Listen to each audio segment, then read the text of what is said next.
Dear friends, lions and leos of the Mediterranean zone, dear ID and PID, member of the MSO Board of Directors, dear friends, Governor and past Governor, member of the MCO Board of Directors, dear friends, participants of the Mediterranean Forum.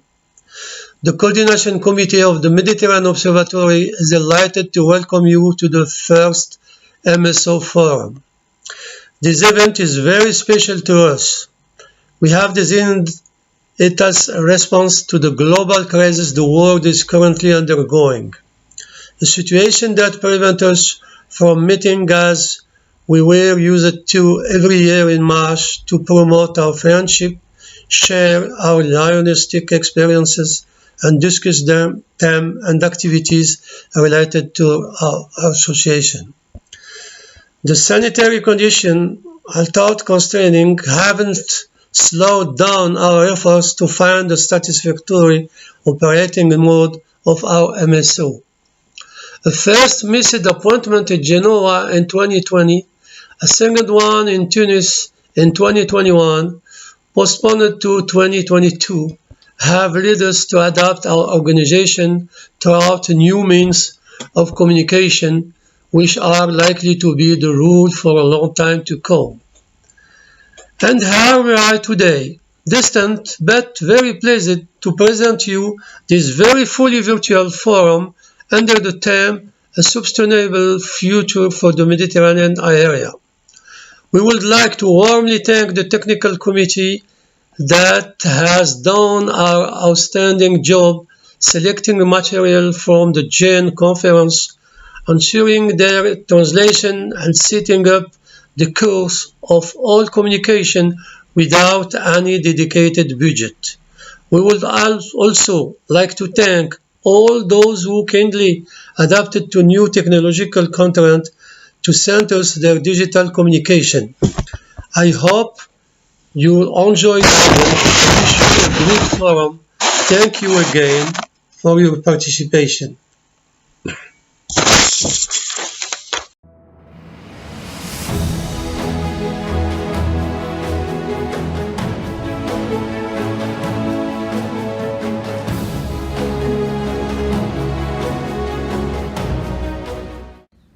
Good morning, dear Lions and Leos.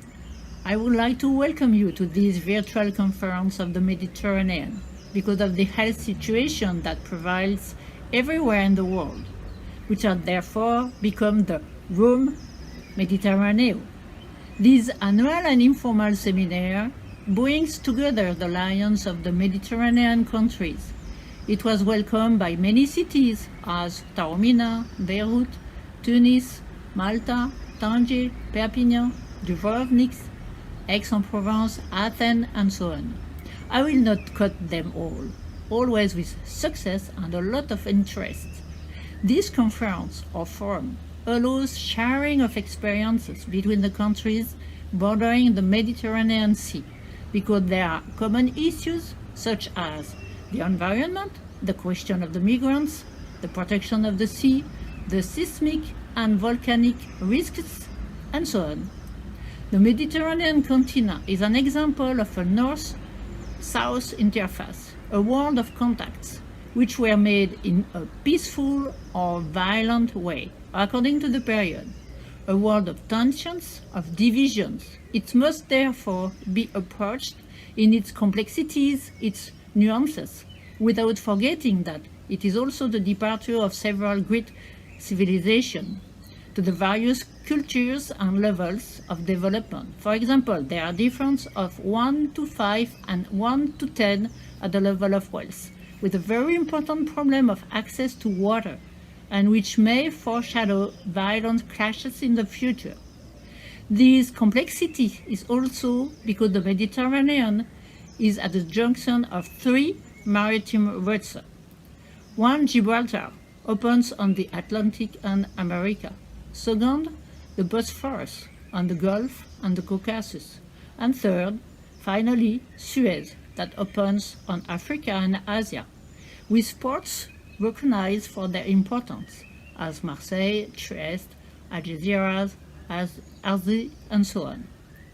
The Mediterranean Sea represents 0.8% of the globe's waters, with a specificity of being a sea in the middle of the lands. It's a major reservoir of marine and coastal biodiversity, with, you imagine, between 10,000 and 12,000 marine species. Hence, the importance of the problem of the fight against its pollution, since in the intervention article it's called the most polluted sea in the world and the sea of plastic. In your selected project, there are remarkable, interesting projects at this level. It's indeed urgent that the Lions act. Each year, there is a theme chosen. This year, it's a sustainable future for the Mediterranean, a very important theme when we see, for example, the deplorable state of the Mediterranean Sea. It's the post-pandemic COVID, so we may wonder whether this post-COVID period will make it possible to relaunch cooperation in the Mediterranean with actions plan development, and the Lions bordering the Mediterranean have their full role to play at this level by being the force of proposals. So, to conclude, I wish you a very interesting forum sharing of experience for a better world in this part of the world.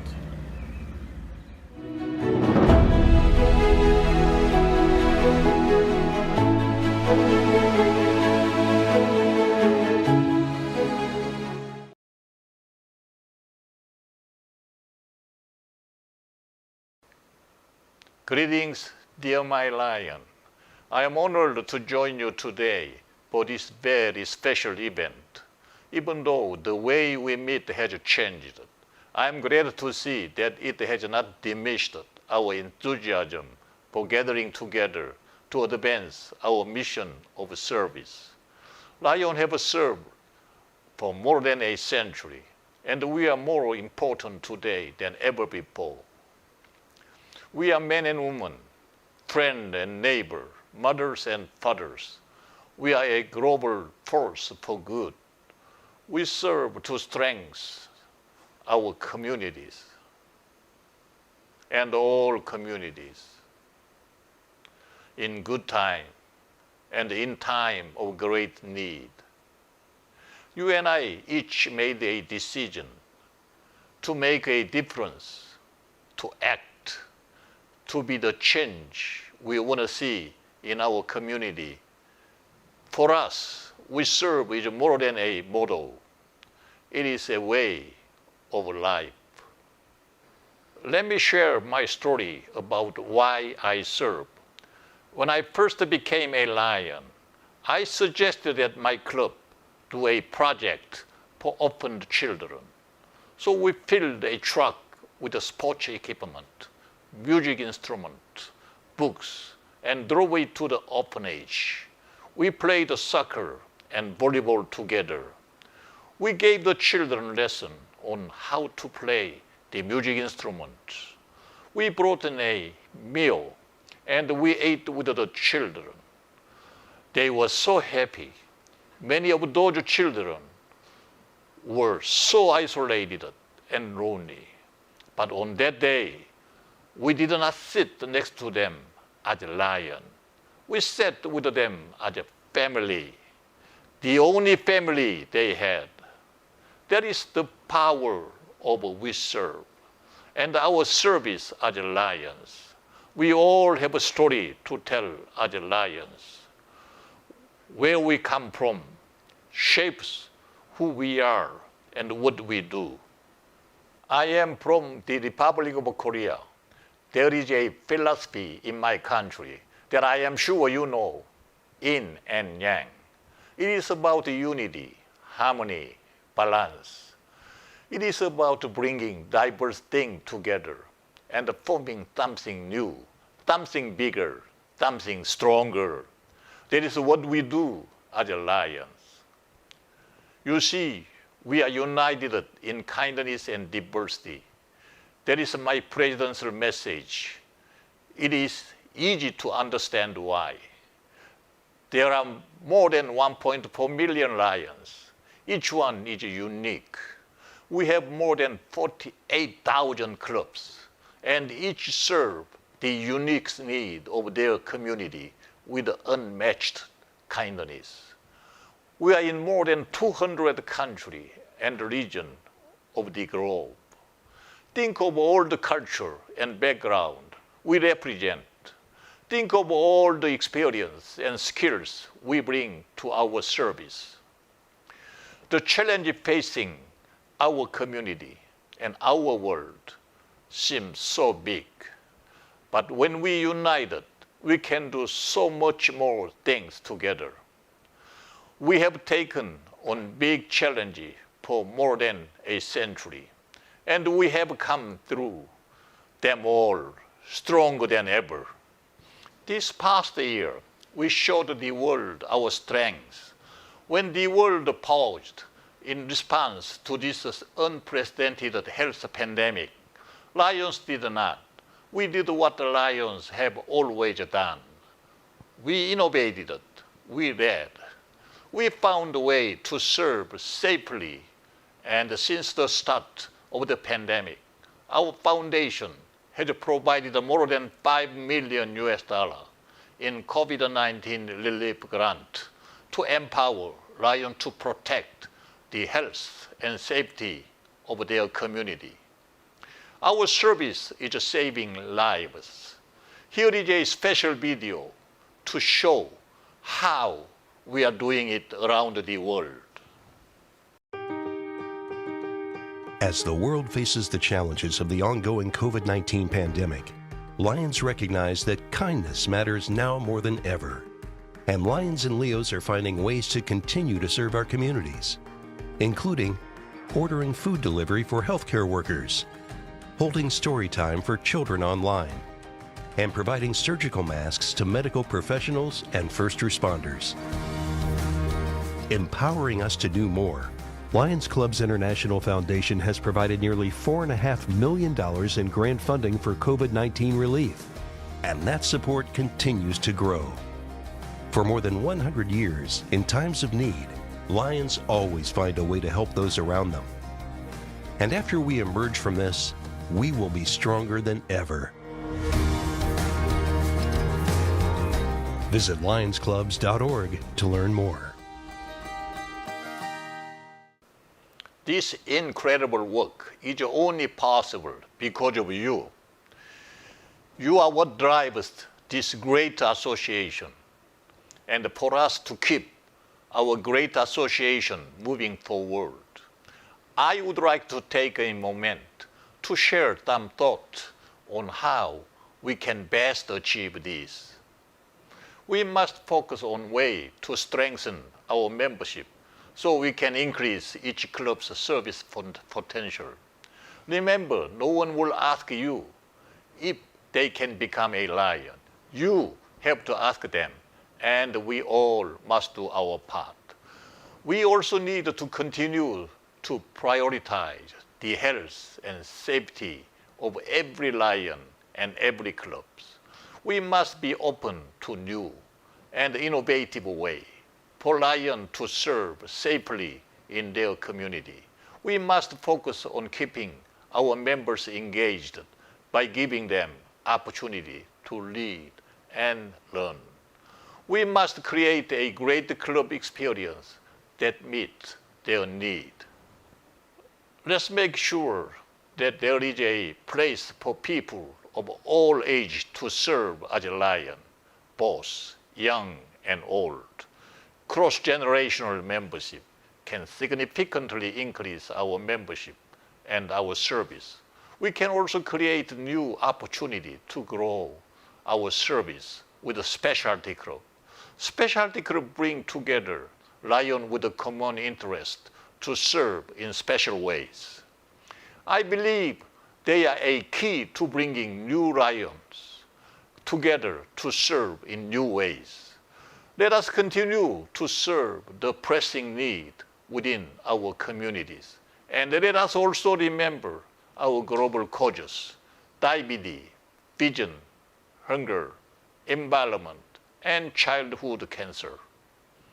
People deserve a healthy home, a healthy community, and hope for a better tomorrow. We serve can help make that a reality. So that's supporting our foundation through Campaign 100. Since 1968, Lions Club International Foundation has granted more than $1 billion to empower the service of Lions. Campaign 100 will help ensure that Lions have the financial support to empower their service around the world. I encourage you to join me in supporting our foundation and this campaign. I am a lifelong supporter of LCIF, and I hope you will be too. I hope that you take these priorities to heart. When we share a common vision for the future, we can accomplish so much more together. Just look at what we accomplished together last year. We served more people than ever before in history of Lions. More than 275 million people. That is something worth celebrating. Let us watch a special video to celebrate our achievement.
Congratulations again, Lions.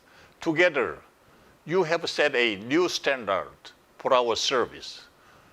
We may be the most diverse organization in the world, but we are all united by service. We believe that if you work harder, extraordinary results will come. We believe that we must prepare for the future by taking care of ourselves, our community, and our world. So, how do we do it? We do it by embracing our diversity. We do it by putting our kindness in action. We do it by keeping our club healthy and strong. We do it through the contribution of each and every member. When we are united in kindness and diversity, there is absolutely nothing we cannot achieve. Thank you, Lion, for making our world a better place for all.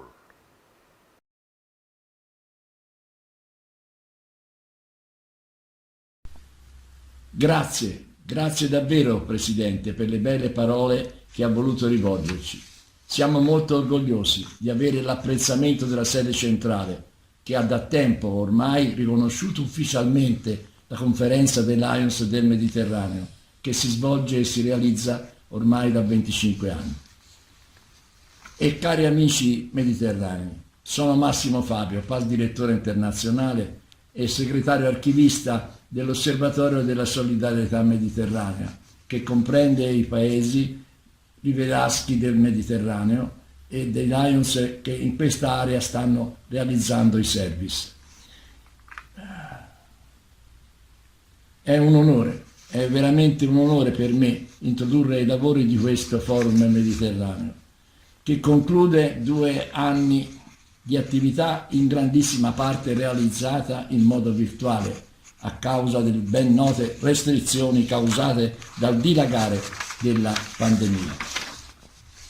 L'ultimo evento in presenza è stato il giorno 7 febbraio 2020 a Genova, dove si è riunito il nostro comitato di coordinamento con il comitato organizzativo della conferenza dei Lions di Genova, che è presieduto dal PAS governatore Gianni Castellani ed era prevista per il marzo dello stesso anno 2021. Una riunione di lavoro molto intensa e produttiva con la definitiva preparazione del programma della conferenza in tutte le sue articolazioni lionistiche, culturali, sociali e di service. Poco dopo, purtroppo, la terribile interruzione di tutte le attività collettive e la paralisi degli spostamenti nel mondo intero, mentre emergevano drammatiche situazioni umane ed economiche. Non ci siamo arresi, proprio non ci siamo arresi e abbiamo continuato il nostro lavoro programmando e realizzando in videoconferenza molte riunioni del Consiglio direttivo e del Comitato di coordinamento, diffondendo le informazioni periodicamente a tutti i membri dell'osservatorio e agli officer internazionali dell'area. Preso atto, abbiamo dovuto prendere atto, con profondo rammarico, della impossibilità di rinviare ad altra epoca o data la conferenza di Genova e della conferma nello stesso tempo della conferenza di Tunisi nel marzo 2021, che poi ha dovuto ancora essere rinviata al marzo 2022. Si è deciso allora di non disperdere la documentazione egregiamente predisposta per la conferenza di Genova e di dare vita a un appuntamento collettivo, necessariamente in videoconferenza, creando quello che oggi stiamo vivendo, un forum mediterraneo con tema generale futuro sostenibile per il Mediterraneo.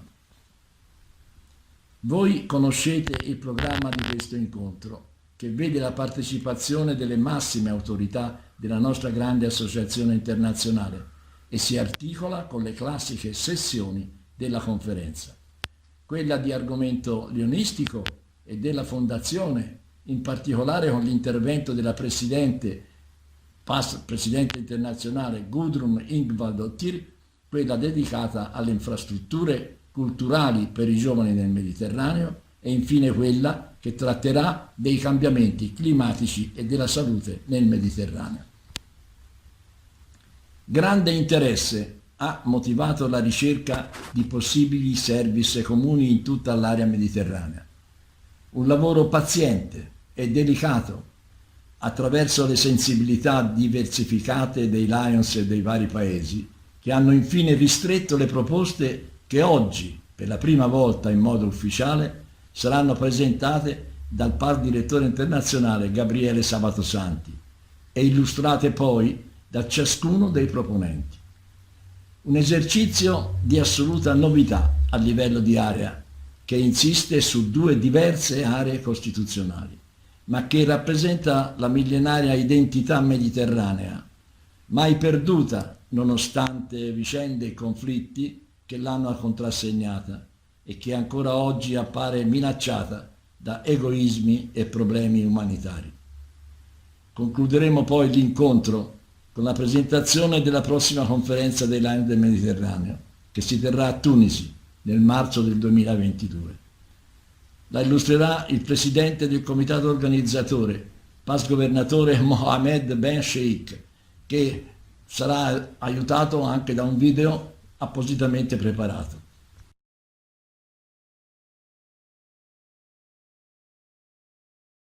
Allora cominciamo subito dando la parola alla presidente della fondazione, PAS presidente internazionale Gudrun Ingvadottir, che da sempre ci onora con la sua partecipazione assidua e affettuosa. Greetings, Mediterranean Lions. It is wonderful to join you today to celebrate your great accomplishments and look toward the future. My name is Gudrun Ingvadottir, and I'm chairperson of LCIF, the foundation that supports so much of our service. I join you from my home in Iceland, and I'm grateful for the technology that keeps us connected. I hope you, your clubs, friends, and family are doing well and keeping safe. Each of you is integral to a network of 1.4 million volunteers around the globe, humanitarians just like you, devoting countless hours to make our communities better. I'm proud of you and our fellow Lions and Leos worldwide. Together with LCIF, our foundation, we make such an incredible difference. I want to thank you, Lions, for looking after your neighbors on the front line of pandemic relief efforts. LCIF has provided more than 5.3 million US dollars in grants for COVID-19 relief across all 8 constitutional areas. The pandemic has deeply affected your countries with the loss of hundreds of thousands of your neighbors and thousands more falling ill. Thank you for seeking funding from LCIF to purchase personal protective equipment for those caring for friends and loved ones. Frontline relief efforts like this are exactly why we must support LCIF. Because when Lions like you and clubs like yours donate to LCIF, our foundation is able to be there in times like this, supporting our life-changing and often life-saving service. To date, LCIF has awarded more than 1.1 billion US dollars in grants for our service projects throughout the world related to disaster relief, eye health, diabetes, youth development, the environment, and so much more. Last year alone, LCIF awarded more than 1,360 grants, totaling more than 41 million US dollars globally. Thank you for continuing to be ambassadors for our amazing association and foundation. I have many rich memories from my travels to the Mediterranean countries. I've had the good fortune to meet so many of you and learn of the tremendous progress you have created for your communities with funding from LCIF and your own hard work. You've shared not only the beauty and soul of your countries, but also the beauty and soul of yourselves. Your passion inspires me during these challenging times, as do the will and tenacity of your fellow Lions worldwide. As we all sit before our screens, we are reminded that life feels different now. Thank you for remaining confident and resilient in the face of our global pandemic.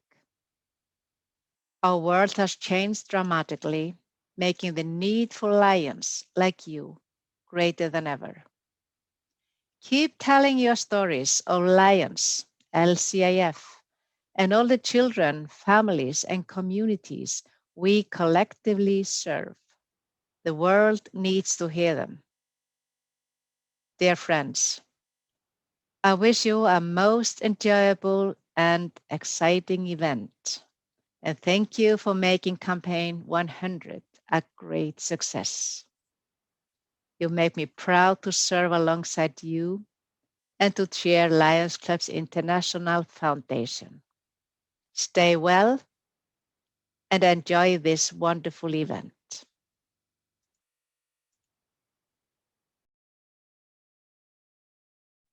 Thank you very much, Chairperson Gudrun, for your inspiring words of encouragement. As always, it's wonderful to see and to hear you to speak. Thank you. Good morning, everybody. My name is Claudia Balduzzi, and I'm thrilled to be speaking to you today about LCIF and Campaign 100. I currently serve as Campaign 100 area leader, and in my role, I had the opportunity to work with Amazing Lion across CA4 in support of LCIF and Campaign 100, and of course, to support and empower Amazing Lion service. My presentation today is about how we all support each other as Lion through our combined work and effort, and through the service we are all a part of Through Lions Club International Foundation. LCIF supports clubs around the world. The results are life-changing and inspiring, and since 1968, LCIF has sent out more than $1 billion in grants, and these grants are available to any Lion community that identifies need and chooses to lead the way in addressing the need.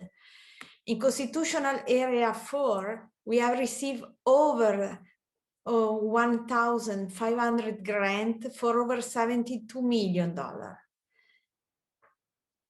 When you donate to the foundation, you become part of the philanthropy that support our communities in a way that is customized to the people the projects serve.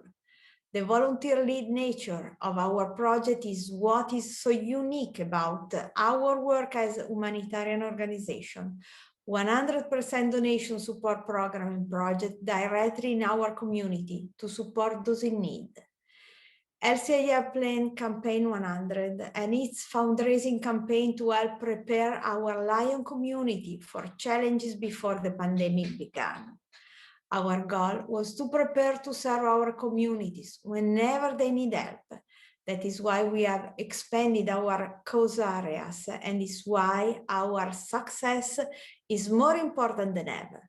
Campaign 100 enable our foundation to serve causes like diabetes, childhood cancer, hunger, environment.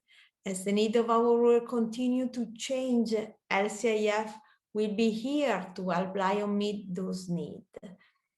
Let's talk about our progress so far. As April 2021, Lion Worldwide raised over 66% of our $300 million goal. Constitutional Area 4 has already raised over $20 million, which is more than 40% of goal. We made great progress, but there is much work still to be done. I'm happy now to discuss an exciting new initiative and the first of its kind in Lionism around the world, LCIF Day. On this day, we are asking every Lion Club Europe to hold a public event to raise funds for LCIF, increase membership and record service. I don't think there is a better place to begin this tradition than Europe, where we are so diverse linguistically and culturally, and it's my hope that the rest of the world will see the success of LCIF Day and adopt it as well. To inspire this leadership from Europe, we all need to work together, and I sincerely hope that I can count on you, your club, your district to be a part of this initiative. LCIF Day will help our Lion at the club level recognize that fundraising and giving to LCIF is an important part of Lion service. Make sure you remind your club how important their participation is for the Lion of Europe, so that we can raise awareness of our club, our service, in a way that we could never do individually. 100% of the fund we raise in this effort support the Lion service. The most important goal for this initiative is for all the Lion Club to Europe to participate. Together, we can accomplish amazing things. Finally, I want to discuss Model Club, and seriously thank you to all of you who are already member of a Model Club. Model Club commit to donating $500 per member during Campaign 100 are extremely important to the success of our campaign and LCIF as a whole. For those of you whose club are not yet model club, I'm asking you and your fellow club member to consider making that gesture of support for Lion Project. Donation your club has given to LCIF since July 1st, 2017, extending through June 30, 2023, count toward your model club commitment. As you consider your club as giving and the time remaining to fundraise, you may find that you are closer to becoming a model club than you think. We know that COVID-19 complicated all the causes that LCIF serve. Just think about the fact that we need funds for disaster relief. Many countries have stopped some regular vaccination programs to limit public gathering, and people with diabetes and cancer are in more danger than ever because of their compromised immune system. COVID-19 has drastically changed all our life and has quickly shifted the way we connected as Lion and serve our community. Since March 2020, LCIF awarded more than $5.3 million in COVID-19 relief fund, which has purchased much needed personal protective equipment and supported our local healthcare workers. In response to our challenge here in Europe, over $1.6 million has been awarded to CA4. That's more than any CA has received. It's not just the money important, remember please. LCIF grants are awarded for Lion Project for our service. That means that anywhere LCIF COVID grant were awarded, Lion stood up to support and care for their community. Supporting that courage is exactly what LCIF is here for. We know that we are many Lions who continue to work for their community, and we are so impressed that this bravery and privilege to be a part of it. I hope you are too, because it's unrestricted donation to LCIF that enable our foundation to respond to disaster like this. Thank you for looking after your neighbor on the front line of pandemic relief. Thank you so much for joining us today for this virtual Mediterranean conference. And from the bottom of my heart, thank you for your support of LCIF and Campaign 100. Our support of LCIF empowers incredible Lion service around the world and in our own communities. Thank you very much to all of you for your attention, and please keep safe.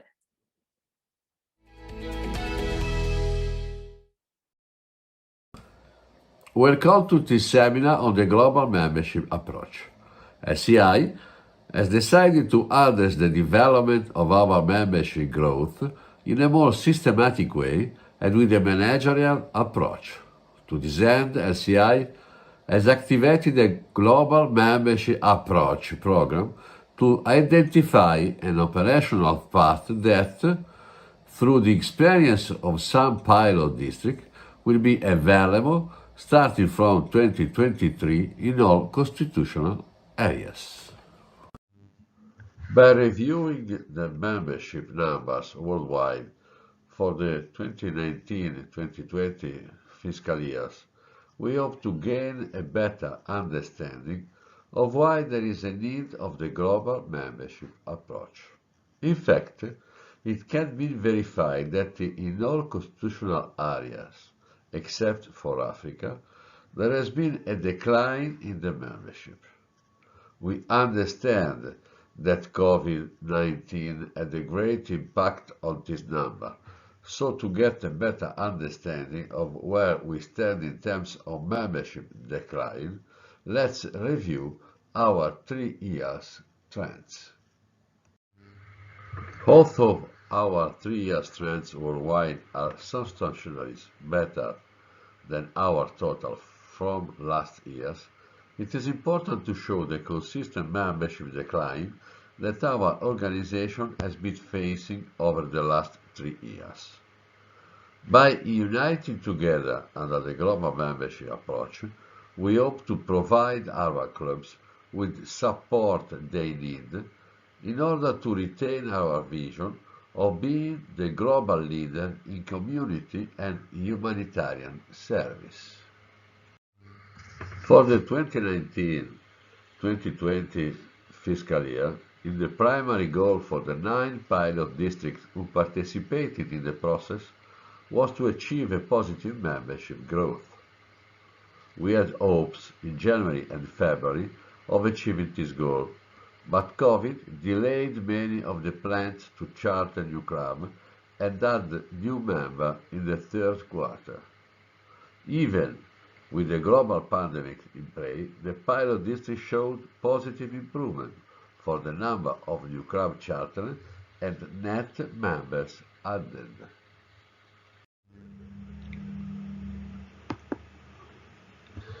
Moving forward, we have aligned the global membership approach objectives with those of the North American Membership Initiative pilot.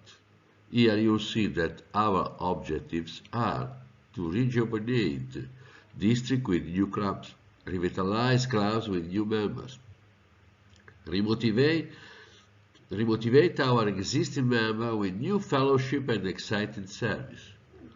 These 3 objectives drive us to our goal of increasing the number of Lions worldwide in order to fulfill our mission of service needs of our community.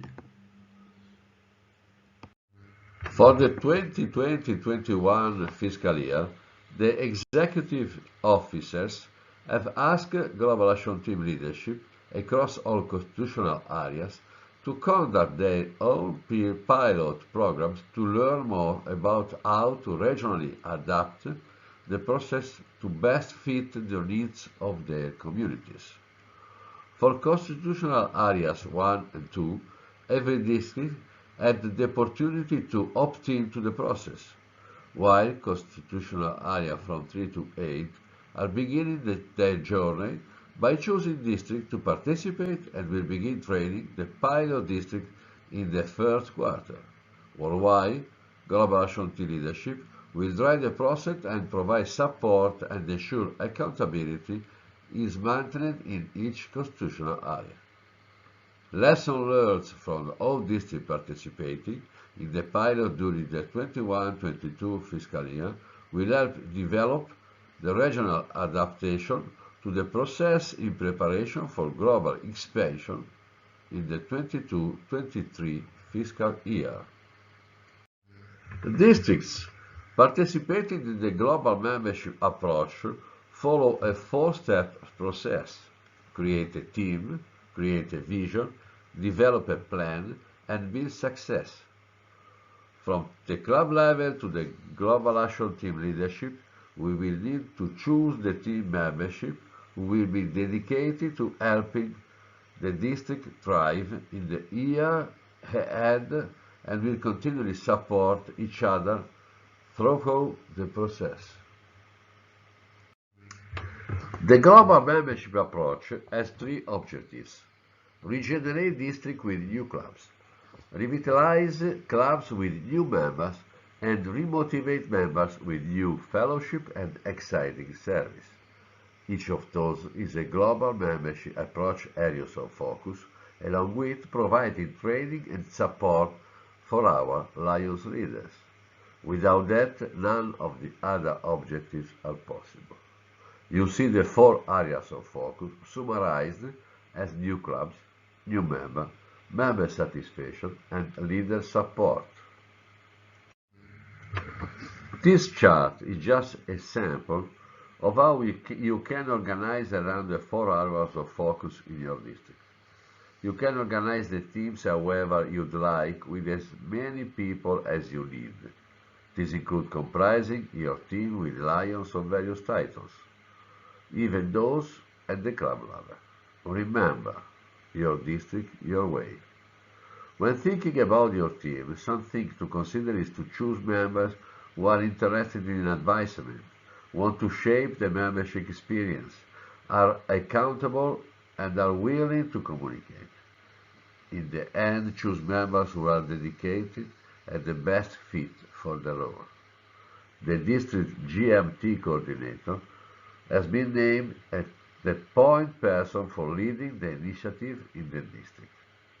Consider having the district GST as the team lead for Focus Area 3 and the district GLT as the team lead for the Focus Area 4.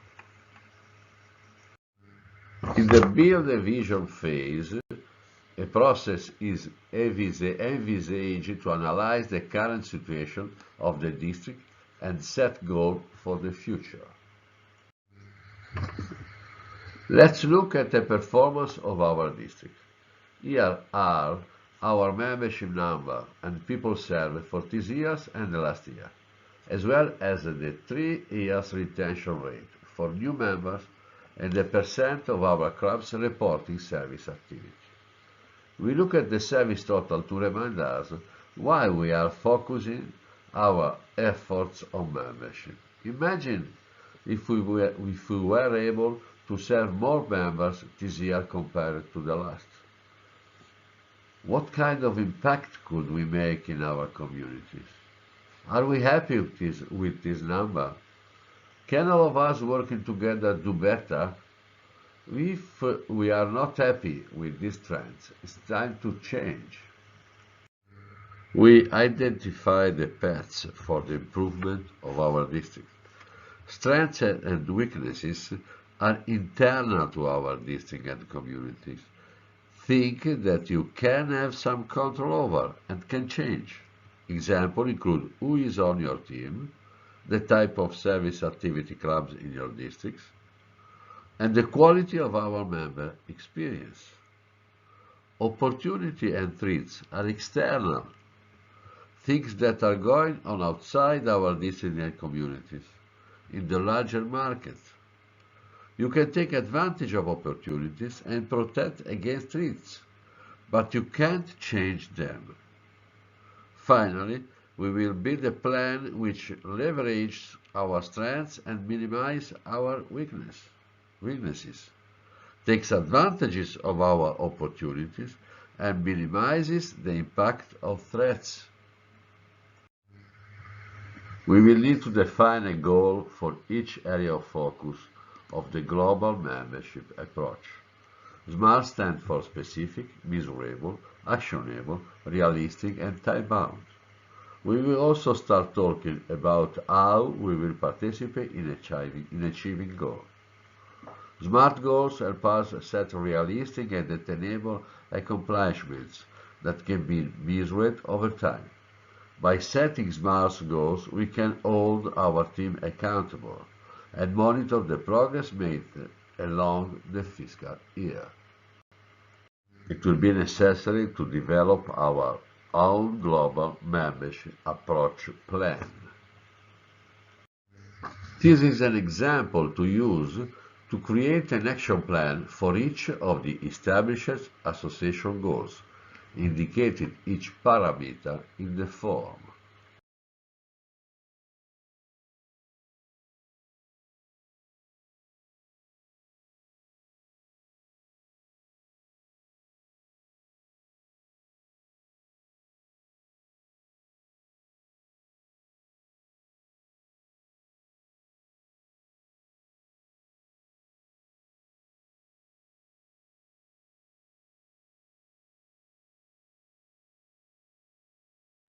LCI provides us with many resources for each area. It is necessary to be success by working on the plan we have created. We will have to work as a team to define the best way to monitor progress on a regular basis. Monthly global membership approach check-in meetings with the entire team are recommended. This meeting will be an opportunity to share successes, troubleshoot problems, and leverage each other's expertise and support. We will need to review goals against actual numbers for new clubs, new members, and dropper members. We will have to discuss the development of the various stages of action. Once we have identified the needs, problems, and concerns, We determine if change or modification to our plan are needed, and what kind of upcoming communication and planning or should be developed. Finally, we will find time to celebrate our achievements so that we can build excitement for the next month. We share a success story of our club or a service project that we are proud of. We show how our story can be used to collect quotes, how it could be shared with various lions across the district, or how success can be replicated in other areas. Painting a step-by-step picture of a success stories will have a good resonance with your listener. Thank you.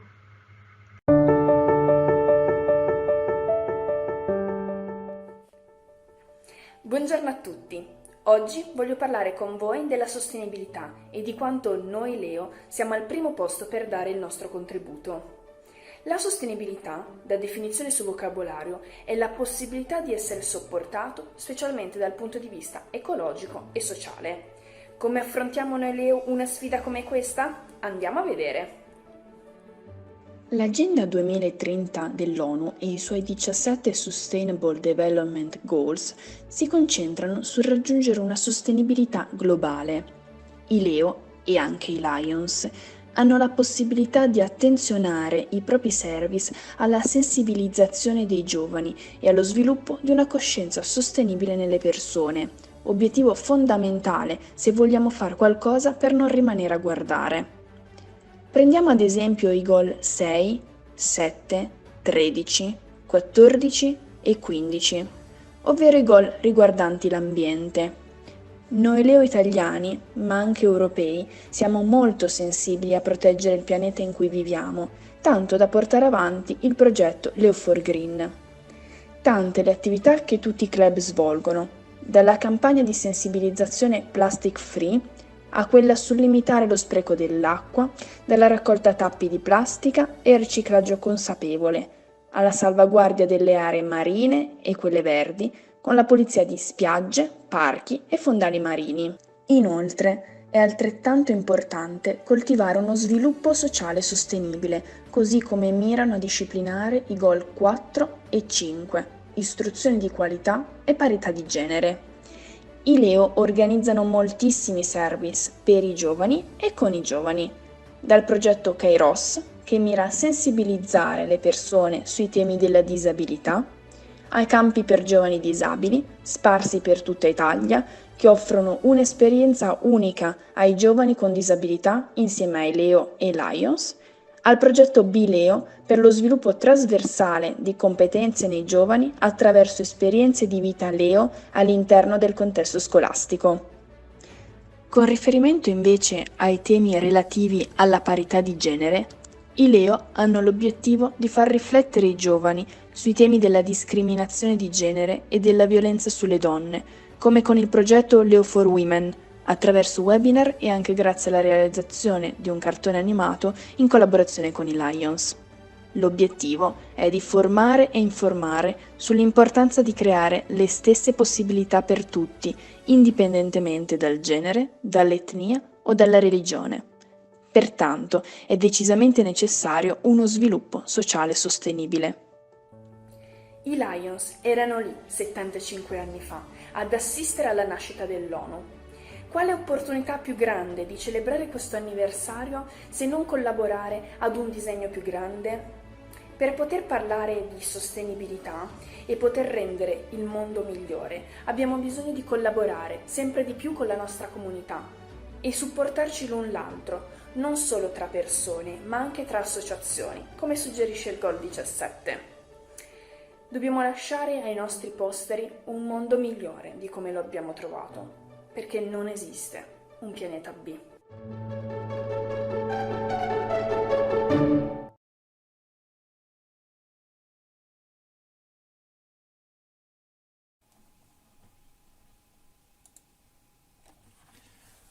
Dear Lions Fellows, dear Leo, I'm honored to be the host of this panel and I welcome you to the first session of this Mediterranean Forum on sustainable development in the Mediterranean with the title Cultural Infrastructure for Young People in the Mediterranean. Culture is very important to create a sense of shared identity and purpose in our environment and to tackle their big issues of the day. Our life is founded in our communities, and our communities are founded in our heritage, traditions, and culture. More and more we are realizing the need to retain these links as we develop new economies, new relationships with our surroundings, and as our communities evolve. The world around is changing, and we Lions can have an important role helping our communities adapt and move forward to be even closer, stronger, healthier, and more diverse. And this is so important, especially for our new generations. Thoughts about that will be shared by our next speakers. Professor Mario Mariani from Politecnico di Milano, District Governor Cüneyt Kamil Erkingaya from Multi-District Turkey, District Governor Roberto Trovatelli from Multi-District Italy, Milat Tutak from Multi-District Turkey. Welcome to listen. I thank all the speakers for their interventions. We Lions, as active members of our communities, are not providers of cultural services, but as you could see, we can think fundamentally about how our communities operate, interact, and develop. That requires locally developed approaches. Lions can be the hearts of leading local actions to develop innovative practices by using cultural activities to bring about positive changes, especially for young people. These examples reveal how each community can draw on its cultural and historic strengths to tackle modern issues. The principle in this case studies can be applied anywhere, and I hope they will inspire you to explore new possibilities with your own communities.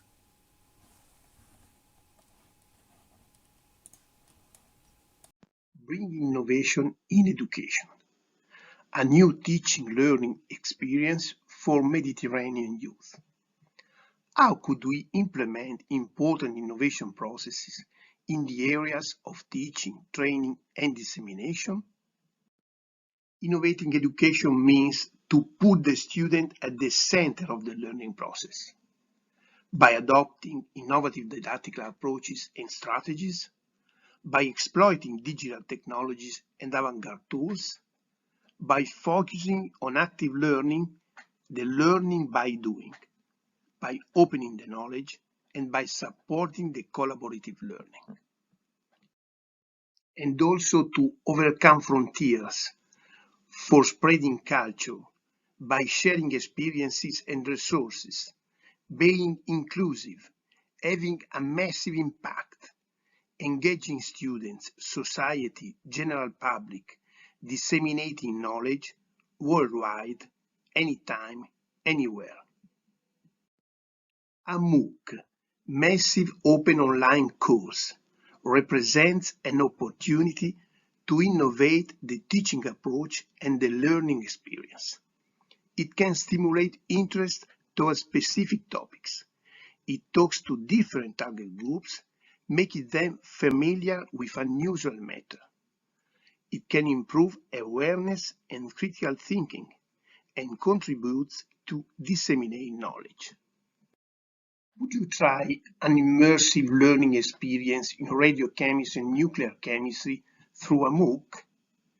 Hoping you can appreciate one of the most engaging, innovative teaching methods by this MOOC's video, enjoy watching.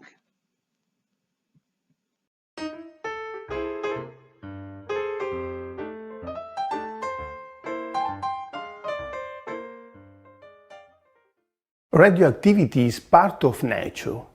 All living creatures from the beginning of time have been and are still being exposed to radiation. Natural radioactivity originates from radioactive elements in the Earth's crust. It could be also originated from extraterrestrial sources, such as the cosmic rays coming from the space. A radioactive element, also named radionuclide, is an atom with an unstable nucleus. This means that nucleus as an excess of energy that could be released by a process named radioactive decay. The atom could reach an unstable status or a final stable one. Each radioactive element is characterized by an half-life that is a measure of the tendency of the nucleus to decay. The half-life is the time required for one half of the nuclei to undergo transitions. Natural radioactivity on the Earth is due to three major categories of radionuclides. Primordial radionuclides have half-life comparable with the age of the Earth. They exist since the Earth was formed, and they have not completely decayed due to their long half-life. Among this category, there are uranium-238, uranium-235, thorium-232, and potassium-40. Other natural radioactive elements are continuously generated. The ones derived from the radioactive decay of the primordial ones are named secondary radionuclides. As example, radon, polonium, and lead are all daughter nuclides of uranium. Other radionuclides produced by the bombardment of stable nuclides by cosmic rays are named cosmogenic. In this category, there are carbon-14, tritium, and phosphorus-32. Natural radioactive elements and cosmic radiations are responsible for a radiation background that is around us at all times. Cosmic radiation alone varies by about a factor of 2 over the range of elevation that encompasses most of the world's population from sea level to 2,000 meters. Natural background is very different all around the world. There are areas with an exceptionally high natural background, for example in Iran, Brazil, India, Australia, and China. This is due to the different concentration of radioactive minerals in rocks and soils. Anyway, people are used to live in places with very different radiation background levels. Thinking to our homes, it is common to find materials as granite on the floor or as a countertop in the kitchen. Granite's durability and decorative appearance make it a popular building material in homes and buildings. However, granite, like many other stones, may contain veins of natural occurring radioactive elements like uranium, thorium, and their radioactive decay products. We can find uranium and radioactive elements also in seawater, but their concentration is low, few milligrams per cubic meter. One of the largest contributors to background radiation dose is radon. It is a natural occurring radioactive gas produced by uranium decay in soil, rocks, and water. Radon is a noble gas, colorless, odorless, that cannot participate in any chemical reaction. This would seem to make it completely harmless. However, it could enter inside our homes through the soil, gas appliances, and well water, and it could be easily inhaled. For example, radon can be present into the air in your home when water is used for showering and other household uses.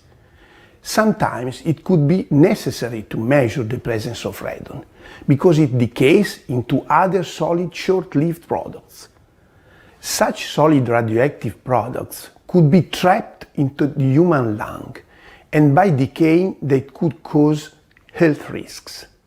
Fortunately, scientists take care to study such a problem, and specific regulation have been foreseen in several countries. From a technical point of view, several radon mitigation systems have been developed for homes, schools, and commercial buildings. All these considerations highlight the importance to monitor the presence of natural radioactive elements around us. Environmental monitoring describes the process and activities that need to take place to characterize and monitor the quality of the environment, soil, air, and water. When radioactive substances or ionizing radiation have to be assessed and measured, radiochemists are involved as experts of radionuclides monitoring. One of the main subjects of radiochemistry applied to the environment is to detect the presence of radionuclides and quantify their concentration. In this field, radiochemists deal with the development of analytical and instrumental methods aiming at isolating specific radionuclides in a complex matrix to enable their quantification.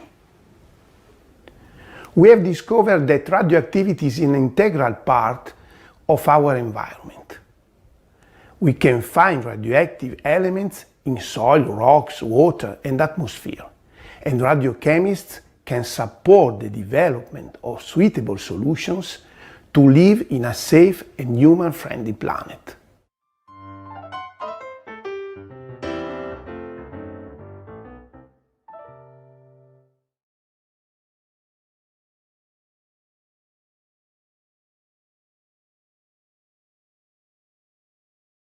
Greetings, dear fellow Lions. This presentation will be on a sustainable cultural exchange program in the East Mediterranean region. As known, the Mediterranean countries have a long historical heritage. It is a compile of social, cultural, and economic relationships existing ever since the ancient times. These deep and strong ties between our countries should be more strengthened in near future to establish a better understanding in order to solve misinterprets and disputes. Living in a safe social environment is our basic mutual wish. Let us ask, is there any meaning of being rich or healthy without safety? Sure not. Safety is one of the main reasons of why people migrate from one place to another. Some escape from blood feud or from political conflicts such as war, and some others for better economic conditions.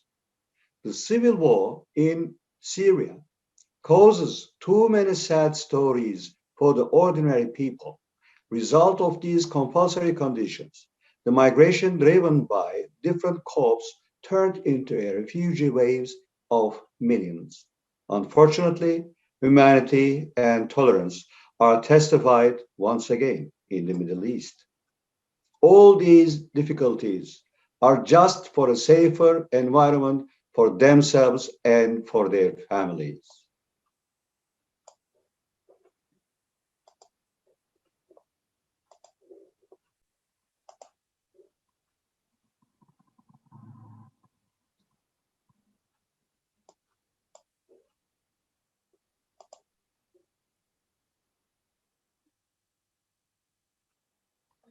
Lions living around the Mediterranean Sea need a special civil service program in advance to create a stronger friendship and intelligence between European and Middle Eastern people. For this aim, we should come together not only by means of permissive feelings and aid, but also by being physically in the field to cultivate a friendship by exchanging our cultural behaviors and heritage. Let us start a special exchange program under the name Mediterranean Cultural Friendship, MCF, only for the members of volunteer Lions clubs and the LEOs of Mediterranean region countries. And therefore, only those clubs who are tied as MCF club of each other will drive this program and will have right to choose the attendees under the supervision of Cultural Friendship District Committee of each other. A Lions family from the host MCF club will host an attendee who is either a Lion or a Leo. Related MCF clubs will decide the duration of stay for a visit. An attendee may exchange more than one in time. so that it may be more efficient to be a quantitative cultural heritage of the host region or country. The financial matters may have solutions, likewise our youth exchange program. That is for sure. Its suggestion naturally may need your rich contributions.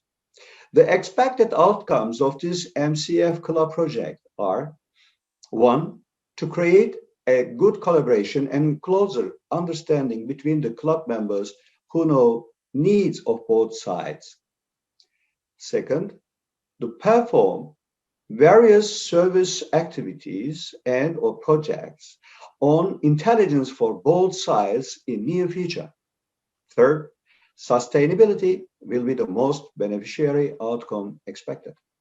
I believe deeply in heart that we should come together, not only with feelings of friendship, but also with being physically in the field, to feel the same for ourselves. There is an old saying, only your true friends are with you when you are in a real trouble. Here are my hands reaching out empty.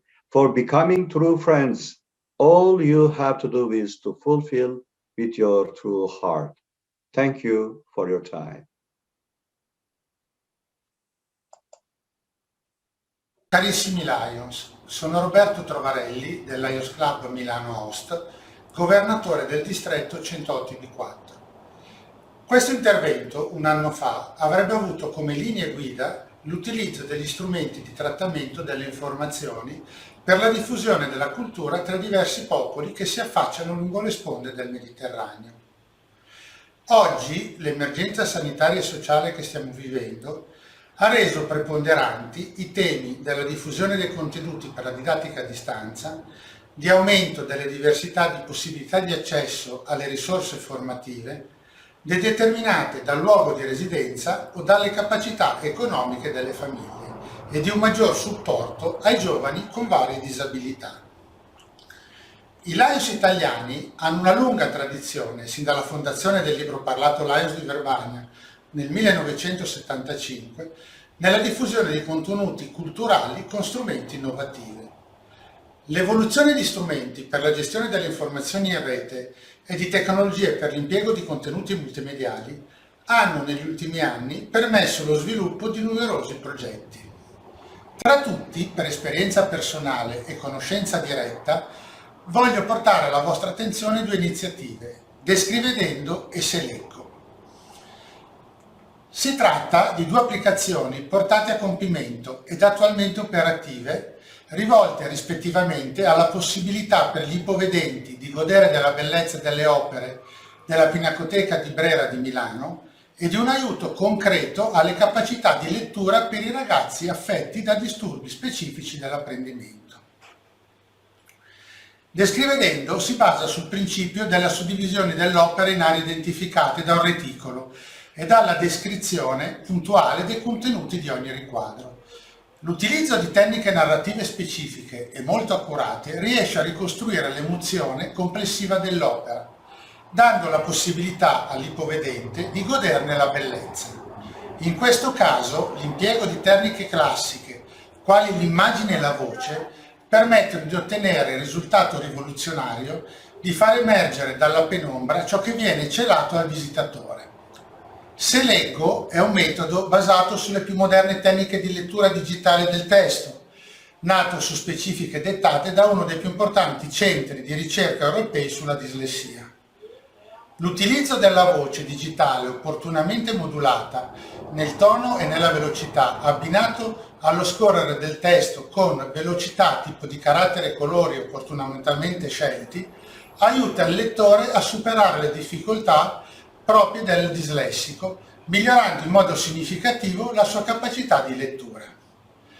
Questi esempi ci insegnano come la facilità di diffusione legata ad Internet, con le potenzialità delle attuali tecnologie di sviluppo dei contenuti, possono essere strumenti potenti e flessibili per lo svolgimento dei service. Il vero tema a questo punto è la diffusione degli strumenti tecnologici necessari, della rete alla fluidità di periferiche, siano cellulari, tablet o computer, poco importa, in grado di supportare l'utilizzo dei contenuti. Nelle zone dove i costi dei sistemi di connessione tradizionali rappresentano un limite oggettivo, la crescita della capacità delle reti cellulari sta permettendo di superare il problema, così come la possibilità di fruire dei contenuti mediante applicativi sviluppati per il web, dove la capacità di elaborazione risiede al centro senza richiedere dispositivi particolarmente potenti, rappresenta una via fondamentale per la distribuzione dei contenuti. Esiste infine un'ulteriore grande potenzialità di questi strumenti, la loro trasversalità rispetto alle differenze linguistiche. Questo significa che questi metodi di lavoro possono rappresentare la soluzione al bisogno posto all'inizio di questo intervento, di superare le barriere culturali tra i popoli, consentendo a tutti di arricchirsi con le rispettive culture, nel segno del principio di unione nella diversità dei popoli, elemento fondante del Lions Club International. Dear International President, International Past President, Executive Committee members, fellow Lions and Leos. Today we are holding a different Mediterranean conference behind the screens. COVID-19 changed a lot of things in our lives, mainly stopped our mobilization. Just now, we adapted to the new conditions. However, we all know that Lions and Leos are nationally and internationally mobile, and this mobility makes our lives colorful. The proposals of this presentation assume that we will go back to free mobile lifestyle and share unforgettable moments in cross-border projects, enjoy to serve together, to contribute to our region, and to exchange creative ideas and different cultural affairs. In this presentation, I especially would like to emphasize the multiplier effects of Lions projects. Environment is one of the most significant concerns in Mediterranean countries. Waste management needs to be prioritized not only by governments, but also by civil societies and non-governmental organizations. While struggling with economic and social problems, environment sometimes does not attract enough attention.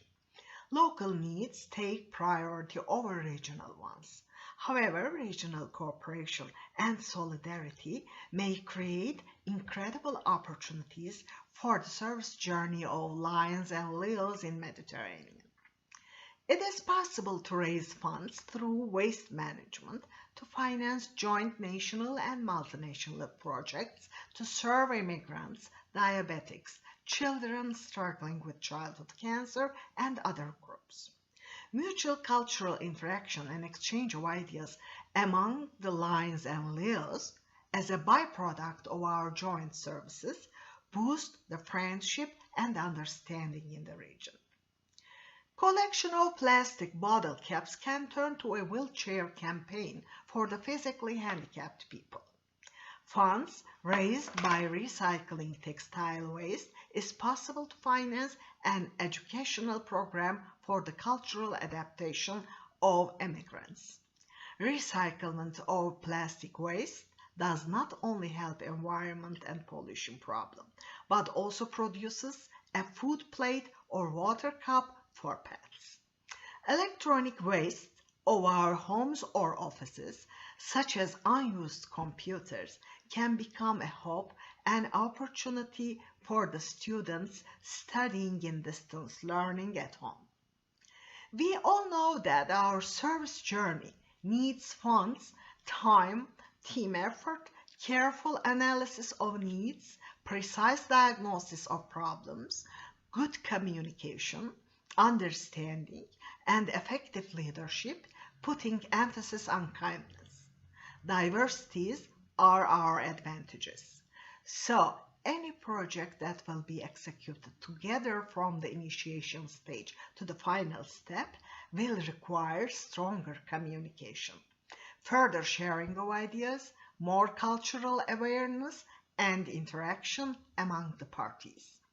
This will enable us to meet humanitarian needs in our region, to encourage new projects for a better life of handicapped social groups, such as immigrants, women, and children, to arrange awareness programs for a more livable environment, and to promote waste management and recycling projects to raise funds.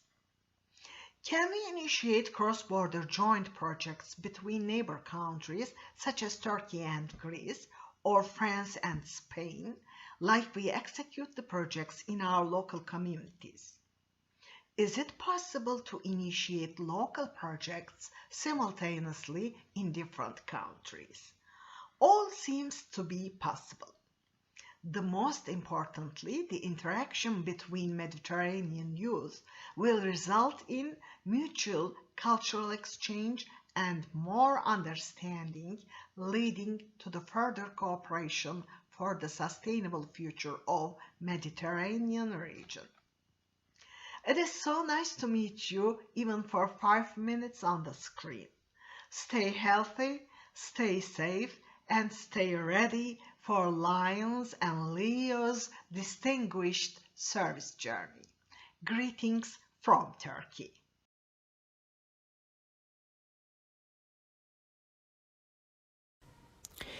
Dear friend Lions and Leo of the Mediterranean, good morning.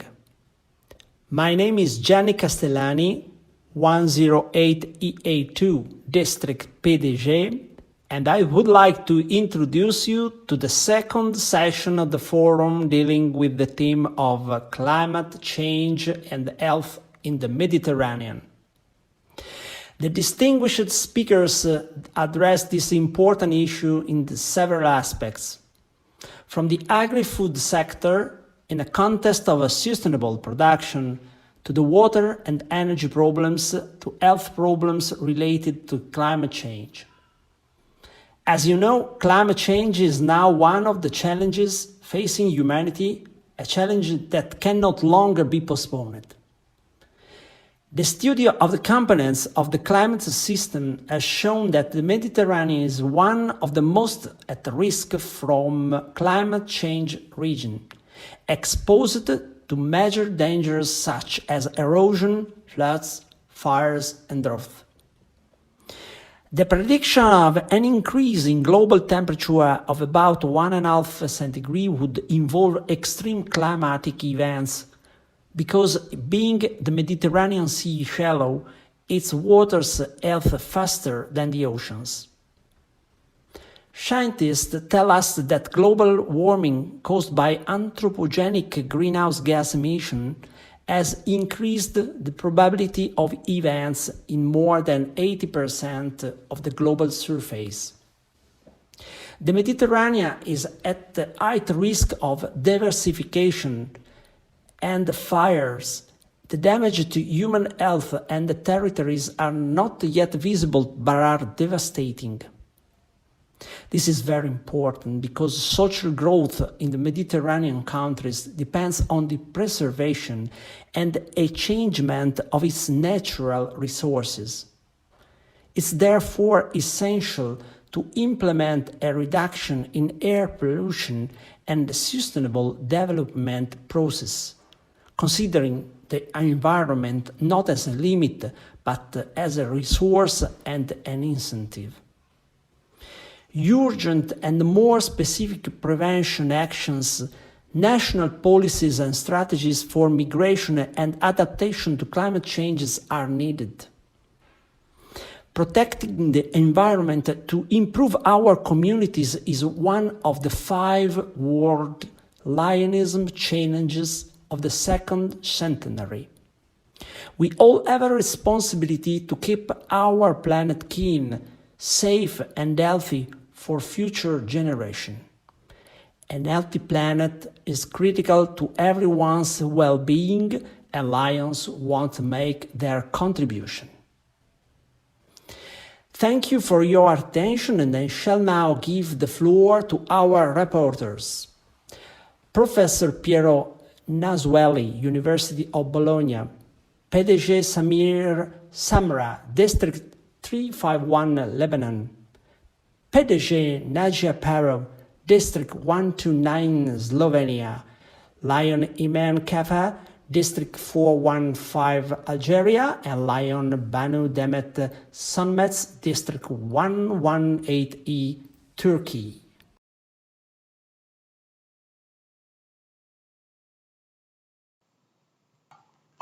The last 150 years of our history are characterized by two paradigms, production and sustainability. That will be the paradigm of the future generation. We can give an answer to this question shortly by analyzing the main socioeconomic phenomena that we have characterized this last century and a half. With the awareness of knowing what is happened, can hypothesize we made about what the socio-economic paradigm of the future will be. Young people in their 20s, millennials, who are training in our school today of all level, will live their first work experience in a paradigm context dominated by sustainability. The 70 SDG formulated by the United Nations in 2015 set the achievement of each goal in 2030. The figure 1 consists in a paradigmatic representation of the socio-economic development with specific reference to the agricultural food sector. The production paradigm is characterized by a virtuous combination of factors. The scientific discoveries have taken place over the last 2 centuries, have had fundamental technological application, and have allowed a growing socio-economic welfare that has led to an unprecedented demographic increase. The data shown in graph 1 show that the population in 1850 was 1 million and doubled in 100 years. In fact, in 1950, the total population was 2.5 billion. In 1987, it reached 5 billion people. The doubling of the population took place in just 37 years. In 2015, graph 2, the United Nations estimated that the world population should reach 10 billion. There would consequently a slight decrease in birth rate. The doubling of the population will take place in 63 years.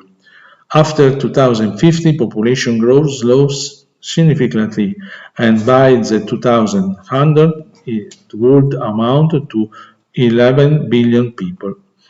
The geographic distribution is very diverse, declining considerably in Europe, North America, and China, and growing in Africa and India. The demographic increase has led to an increase of demand for food, and the production system has promptly responded to the new food needs of the population. FAO data indicate that food production has on the whole satisfied the demand for food, even if there are geographical and socioeconomic areas in which to intervene due to evident criticality. The production paradigm thus responded to the need of a tumultuously growing population. Labor productivity has increased in every branch, from the primary sector to the service sector, but above all there has been diversification and innovation in work and profession. Cases in which children do the job of their father are very rare. From the end of the 20th century today, the area of production highlights all its limits. Production mean transforming resources, but the latter are in finite quantity. The anthropocentric pressure due to the increase in population is associated with the increase in industrial and service activities that must meet the need of people who increasingly enjoy and welfare that they never had before.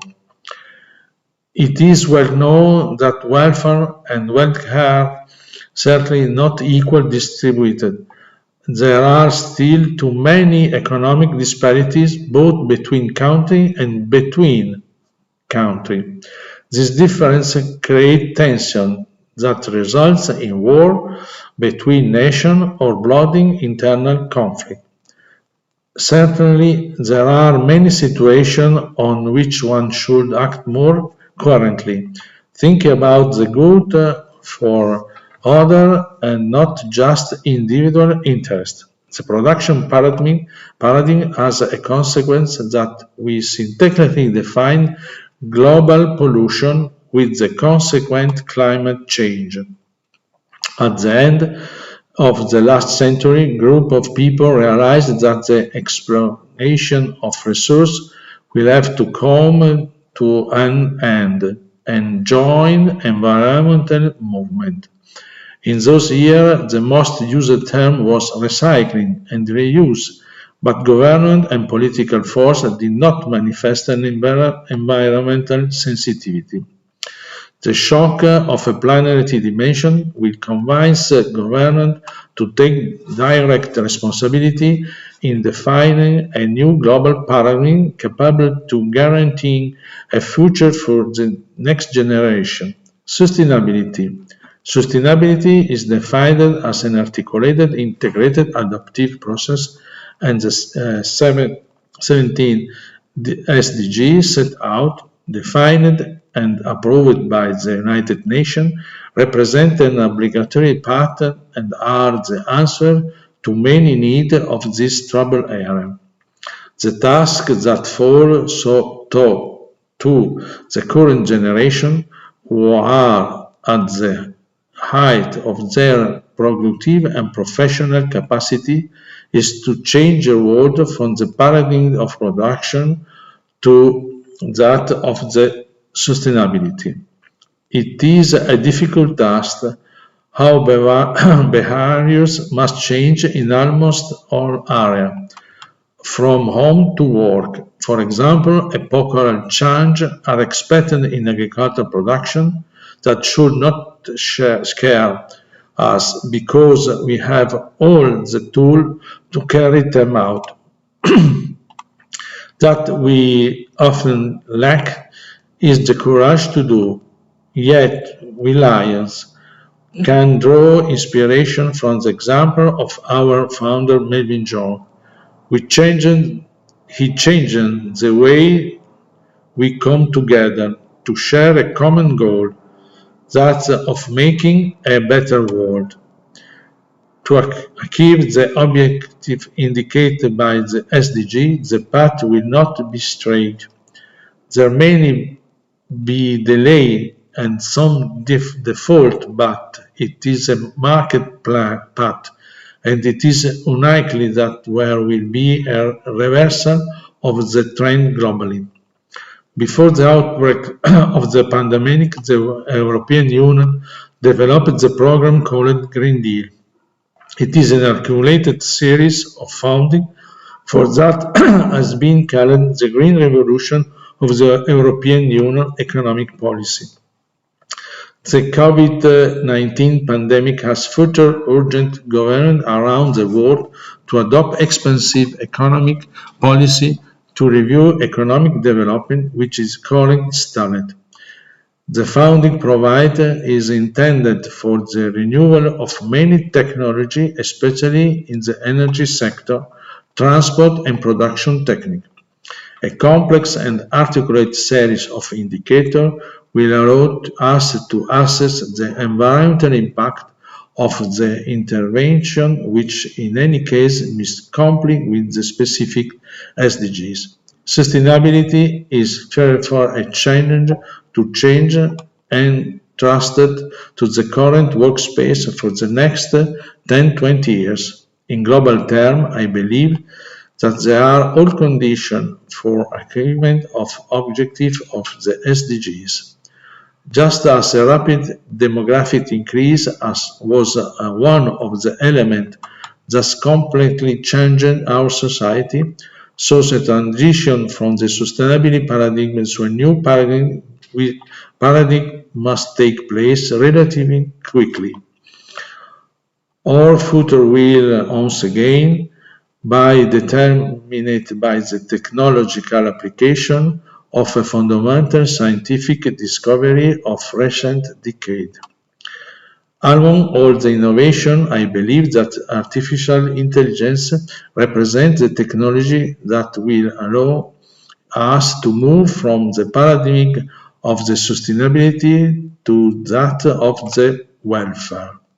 Sam Altman urged on this blog that artificial intelligence will generate wealth because there will be an incredible increase of work productivity. Just think of robotic work or vehicle that will be equipped with autonomous driving. The association between e-commerce and automated delivery will bring about a revolution in the world of the retail. In a similar context, the challenge that our young people will have to face in the second half of the century will be that of defining the ethical principle that will have to be adopted for the redistribution of the wealth and will be generated in all productive sectors. The society of the future will have to face demographic problem, no longer conditioned by growth, but by migratory flow between areas and new production model for the production of food. The society of the future will achieve property if it is able to adopt ethical model of global economic solidarity. Only in this way it will be possible to avoid conflict between nations and within nations between social groups. I end with explicit reference to the ethical of lions, pragmatically current but projected into the future that was presented. The generational change of lion member will be inevitable, but at the same time, new perspective open because we serve, the motto we serve, and is and will always be the fundamental of the progress of the society. Good morning, presiding officer, Lions dignitaries, fellow Lions and guests. I'm so pleased to be with you at our dear Mediterranean conference that we miss a lot, and to highlight a bit on the subject of future development and sustainability in our Mediterranean Bay. I'll be tackling 3 points or sections. 1, the Med sustainability concept. 2, connecting the grid, which enhance peace and renewable energy. And 3, the agrivoltaic, which is the sustainability of agriculture and renewables. Sustainable is a goal that all nations around the world strive for. Sustainable development occurs within the carrying capacity of healthy ecosystems in our Mediterranean region, where people enjoy a high quality of life. This is our vision and should be accomplished through shared goals and active participation of all stakeholders. The points are to ensure long-term growth of maritime and coastal areas, to encourage sustainable forms of rural development that promote resource management, food production, and food security. Plan and oversee sustainable Mediterranean cities, prioritize climate change mitigation, make the transition to a green and blue economy. Through a variety of projects promoting connectivity and the sustainable use of natural resources contributes to fostering resource efficiency and sustainable consumption and production with the goal of facilitating the transition to a circular economy. Integration of the Mediterranean grid will increase the use of renewable energy among these countries, as well as their peace and cooperation. The Mediterranean Electric Ring, or MEDRING, aims to connect the Euromed electric power transmission grids of 22 countries from Spain to Morocco, through North Africa and on the Levant and Turkey. The ring would then connect back into the European grid via Greece from Turkey. Some of the 22 countries' electrical grids have already been connected. The project's overarching goal is to increase energy security in the Euromed region while enabling more efficient power flows at lower costs and with fewer power plants required, particularly as power demand in the southern and eastern Mediterranean is expected to grow rapidly in the coming years. A special study conducted in April 2010 identified the final gaps in the MEDRING and methods for completing its circuit. The European Commission is expected to issue a communication later this year outlining a strategy for completing MEDRING's missing links. An example of resources is the big reservoir of gas that was lately found or detected on the eastern Mediterranean shores, especially in Lebanon, that will be extracted, hopefully, by the giant French petroleum company Total, and which will play a significant role in the connection with the Euro-Mediterranean countries. MEDRING is partly a response to recent European policy developments that seek to diversify the primary energy mix for electricity generation, to include more renewable energy sources such as the Mediterranean region's vast solar and wind power potential, and the 2009 Renewable Energy Directive, which allows the European state members to import electricity from renewable energy sources from the third countries that we belong to one of them. And this led us to discuss our second sustainable project, agrivoltaics. Agrivoltaics is a new trend that blends agricultural sustainability and energy, in which solar farms are integrated with plant farms to serve each other. The agricultural land provides space for solar panels, which provide energy for water pumping and rural areas. The weather in our region combines with these types of trends, from sun exposure to soil quality, allowing for a strong partnership potential with the European tech giants, which benefits all parties on different levels. Not only agriculture, but also snail farming, beekeeping, and fish farming. They all can play a significant role in the sustainability of food production, medical and cosmetic production, the growth of maritime and coastal areas, as well as tourism. In conclusion, as time is passing by, the Mediterranean bond will be full with the right support and partnership, and sustainable growth will occur on many levels, including food, medical, cosmetics production, energy and maritime growth. More importantly, the transition to a green and blue economy that will ensure a sustainable future for our children and grandchildren. Reviving the Mediterranean Sea economy is an action for a more prosperous future. And I will say here, where the Lions are, we should play a big role in placing awareness and promoting all these issues in each and every country in the Mediterranean, all around the world. Thank you.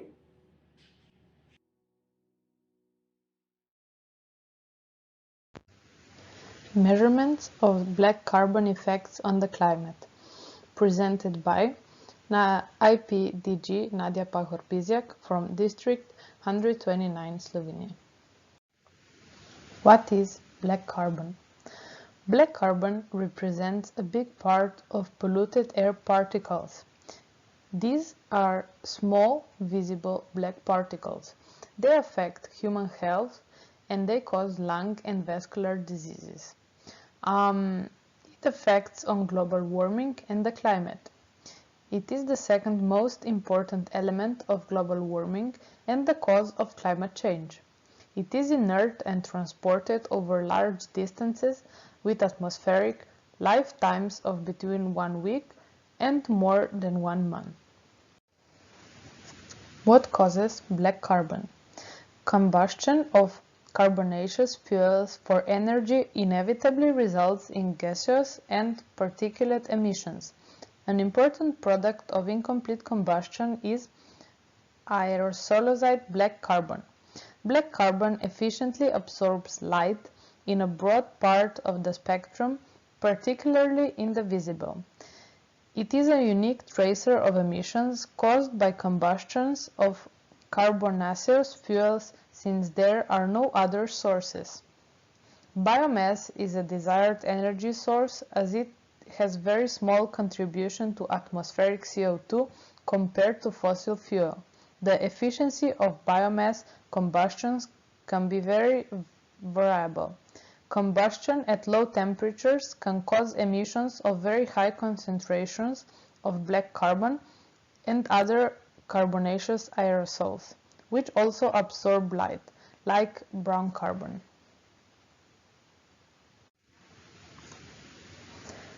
Black carbon and the environment. Black carbon efficiently absorbs light. The result is global warming.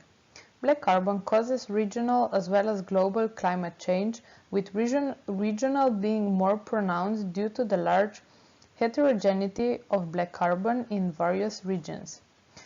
Aircraft measurements of black carbon and brown carbon fill a large gap in the understanding of the impact of aerosols on the climate, since a vast majority of the measurements are performed on ground. Vertical distribution of black carbon is crucial in the determination of the atmospheric heating. The project Green Light World Flight attempts to fill this gap from 2012 onwards.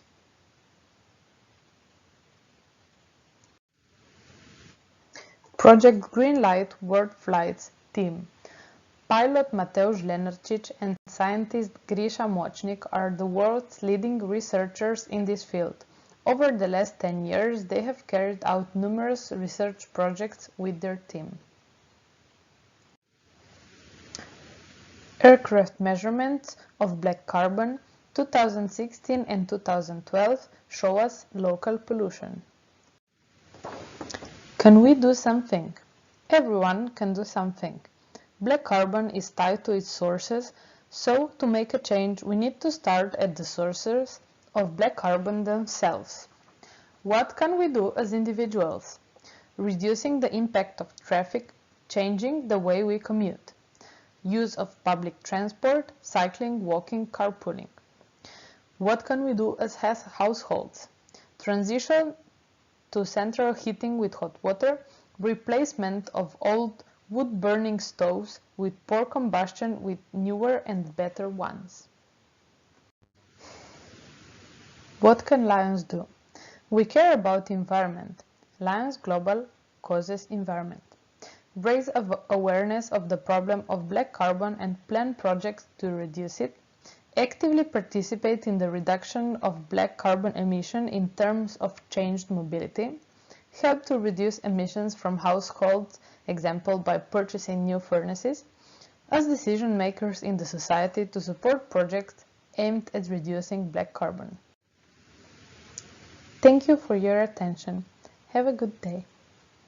District 415 Algérie vous salue et remercie le MSO de l'avoir choisi pour exposer son modeste travail. Le choix du sujet, le microbiote, n'est pas fortuit. Il contribue modestement à répondre à certains questionnements de notre espace partagé. Cet exposé se fera en 4 parties. Le microbiote en général, le microbiote intestinal chez l'homme, la contribution du régime méditerranéen à l'amélioration du microbiote et la contribution des Lions Club. Le monde microbien représente 50% de la biomasse sur Terre. L'organisme héberge une communauté de micro-organismes, bactéries, levures et virus regroupés sous le terme de microbiote. Le microbiote est un allié pour notre santé. À la naissance, notre corps est exempt de micro-organismes. La colonisation débute dès les premiers contacts avec l'environnement. Elle dure 2 à 3 ans. La qualité du résultat dépend des conditions de naissance, naturelles ou césariennes, et le mode d'allaitement du bébé, maternel ou biberon. Ces micro-organismes vivent en symbiose avec l'homme. Cette symbiose évolue défavorablement avec l'âge. Le microbiote est retrouvé dans plusieurs espaces de l'organisme, dans l'appareil digestif, dans la bouche, dans les voies respiratoires, dans les organes génitaux et au niveau de la peau. Tous ces micro-organismes vivent en équilibre constant et dynamique. Notre exposé sera orienté sur le microbiote intestinal. Le microbiote intestinal possède de nombreuses fonctions bienfaitrices, dont la digestion des fibres que nous ne pouvons digérer, le transport de substances diverses dans le fer. Ces bactéries aussi produisent des substances nutritives diverses, dont des vitamines comme la vitamine K et la vitamine B, et des molécules avec des effets sur le cerveau. Sur le plan immunitaire, le microbiote empêche les micro-organismes pathogènes de proliférer. Malheureusement, la symbiose qui existe entre le microbiote et l'homme sont fragiles. Toute modification de la composition bactérienne perturbe l'écosystème. C'est la dysbiose. Dans la majorité des cas, cette dysbiose est transitoire. Parfois, elle est durable, favorisant l'émergence de nombreuses maladies.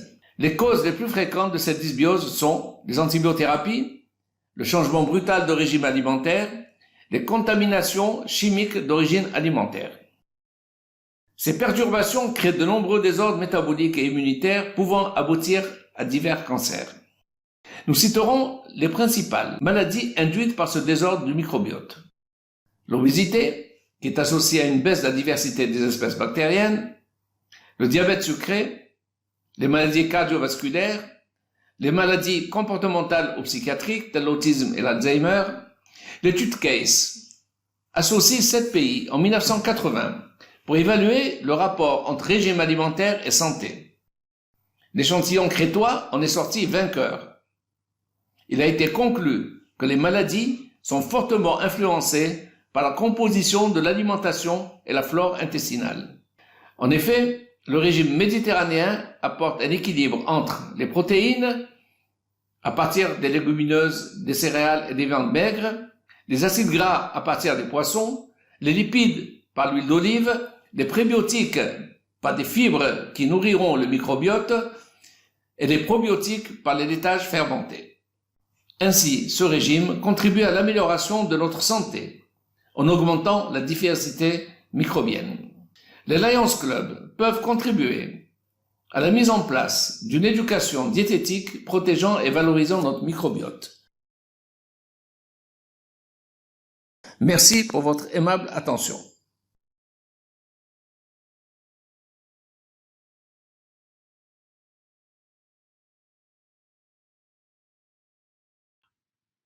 Hello, my lion friends.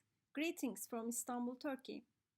Hippocrates wrote, whoever wants to develop a medication should consider the seasons first and the effects each one has. He further believed that climate was the basis of almost all diseases. Adapting to the climate has always been compelling for humans.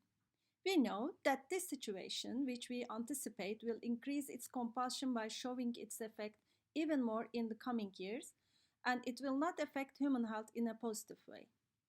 What scares people in climate change scenarios is not the theory itself, but the potential for negative impact. Because in these scenarios known to have positive and negative effects. It is known that grain yield will increase in northern latitudes, and this situation is naturally recorded in the positive effects section.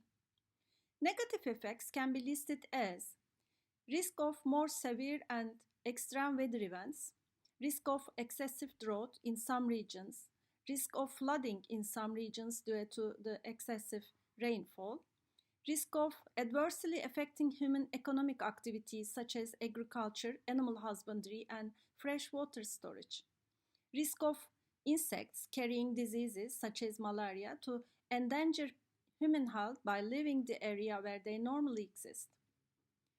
In the near future, millions of people have no choice but to leave their homes due to the above-mentioned reasons.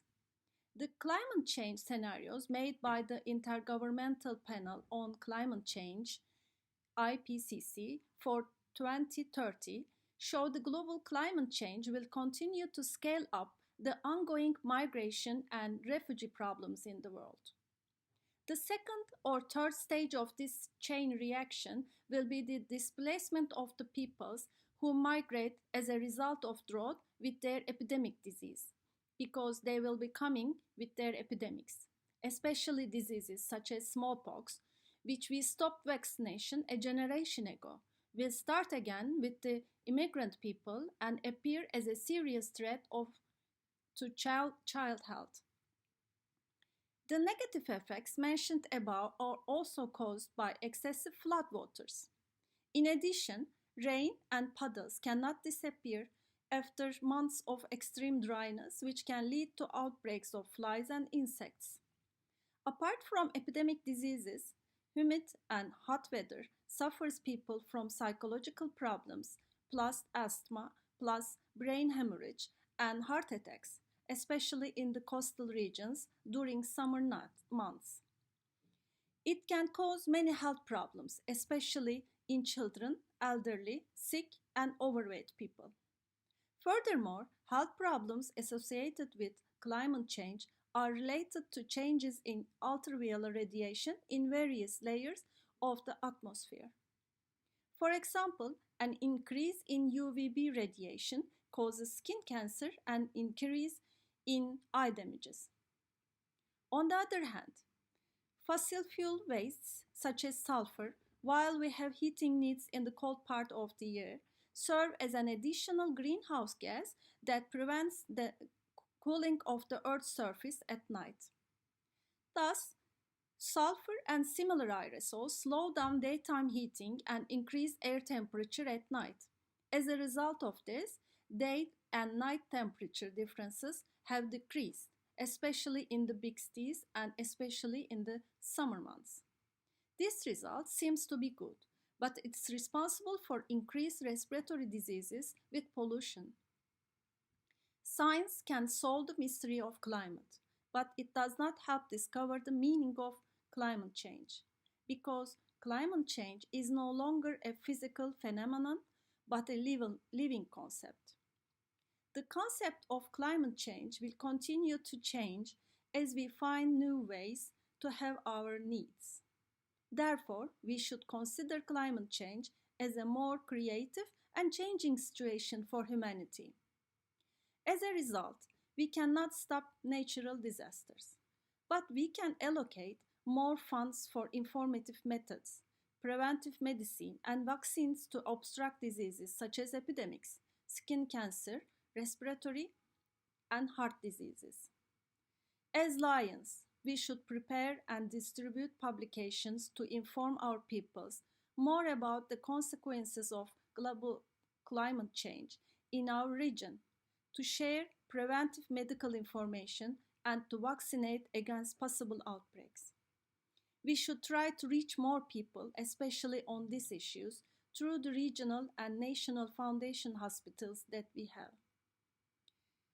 Just before March 2020, when I prepared this text on epidemics and vaccines, I wasn't aware of how the pandemic would affect our lives so much. Maybe our next topic should be how to survive the pandemic and protect our physical and mental health.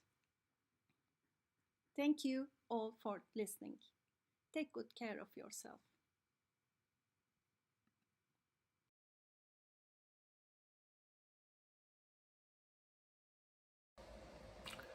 The humanitarian service is the basis of the work of Lions Club International, and therefore the Mediterranean Observatory has decided to start a project to research and promote those services that are of interest in the Mediterranean area, and which will become the object of analysis and development over the years as a common heritage of the countries.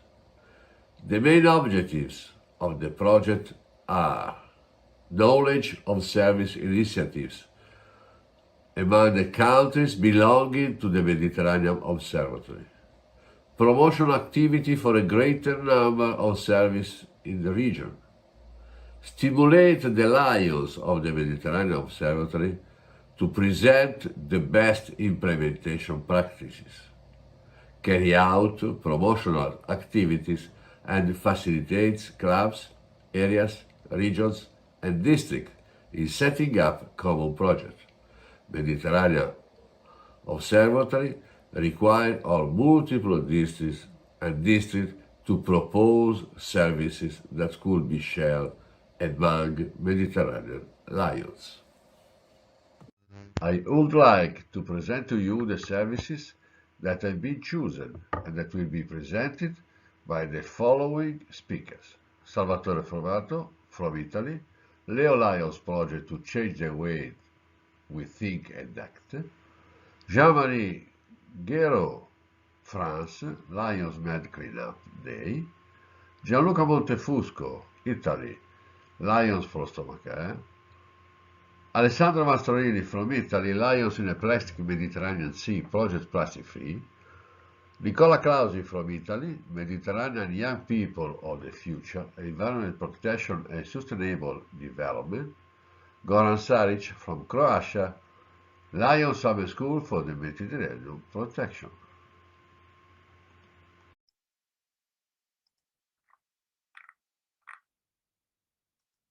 Good morning, friends. Sin not being at the Mediterranean Conference in Tunis in presence, but only in video conference, we hope that this sacrifice will end soon and may be a new rebirth for everyone.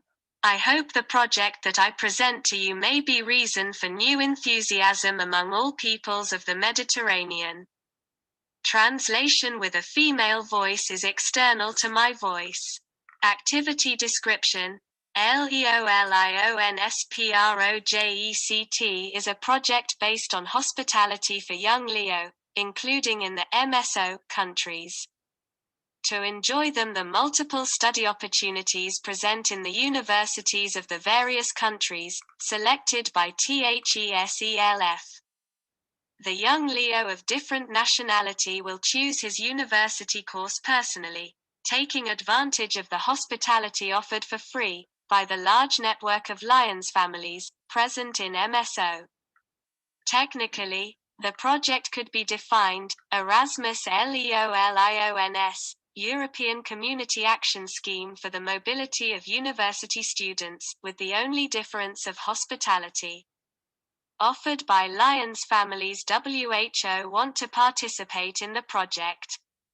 The hospitality will not exceed one university year, from October to July of the following year, with university enrollment pre-acquired by the same young Leo. Organizational structure: the organizational structure is so composed: a project leader or coordinator, appointed by MSO, a district officer, per single country, appointed by its district, with its support team, for the search and choice of the young Leo. He will be guide and reference point both in departure and in reception. He will also have the task of verifying university enrollment, to be able to insert the young Leo into the host family.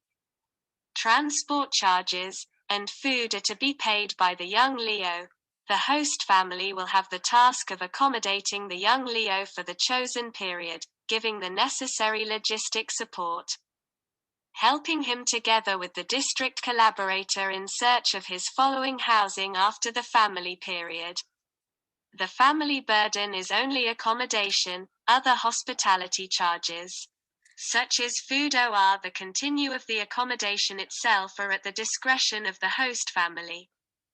The basic financial evaluation does not include expenses for the project as it can be managed telematics. The project with the information collected by a special office, located in the Lions National Secretariat in Rome, acting head to MSO, will collect the requests and answers from all the offices appointed by the various countries and districts. which may always be held via TELEMATICA, given the means offered by the web. In the following phases, the research of families will be carried out by the offices of the individual countries' OR districts, always via electronically and when necessary with appropriate visits. In prevention, every district may consider inserting a budget fund of about €500 to be allocated to an eventual first meeting of all offices, at the discretion of the various countries' OR districts, before the project begins. How to assess the involvement of Lions clubs and other facilities. Offices in the various countries' OR districts, every time, will evaluate how better to design the welcome system with the involvement of both clubs and Lions families or any other available facilities, always at no cost. What will be the number of people served or assisted? It is a definitely variable data and cannot be defined in the first stage. Given the involvement going to all the young Leo present in the various countries included in MSO. Let's talk about the impact on society and the environment, given that the project will have to be realized in all areas of the Mediterranean, which include countries of various ethnies and cultures. With the cultural interchange in activity, it would have a great impact of intercultural ideas, that in the future for the significant cultural sharing by the young people of the various countries. The preferential partners and countries to involve are absolutely all countries and districts part of MSO without any exclusion. The method of dissemination of the information will naturally take place through the Mediterranean Conference. The personal approaches of MSO Lions leaders and the Lions international relations structures of the various countries, it is still to be evaluated between MSO and participating districts. A protocol of understanding between MSO, districts or participating countries must be signed as preventive. Thank you for your listening. See you soon in presence and happy to shake hands and greet US in friendship.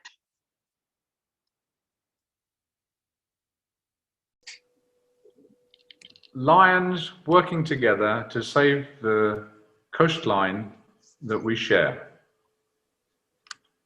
First of all, hello to all my Mediterranean Lions friends.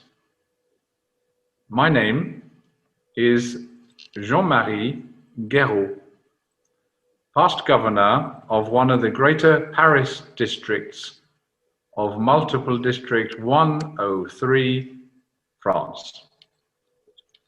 I'm very pleased to talk to you today about an important service activity called the Lions Med Cleanup Day, which aims to reduce much of the rubbish that has found its way into the Mediterranean Sea. The idea is to organize next spring a giant cleanup day of the Mediterranean coastal zones.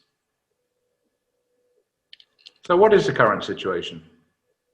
Well, according to Anne-Léla Meistetsheim, who's a researcher at the Banyuls Oceanological Laboratory in France, it is estimated that by the year 2050, there will be as much waste microplastic elements in the sea, measured by weight alone, as there are fish in the Mediterranean Sea, which sadly is the world's most polluted sea.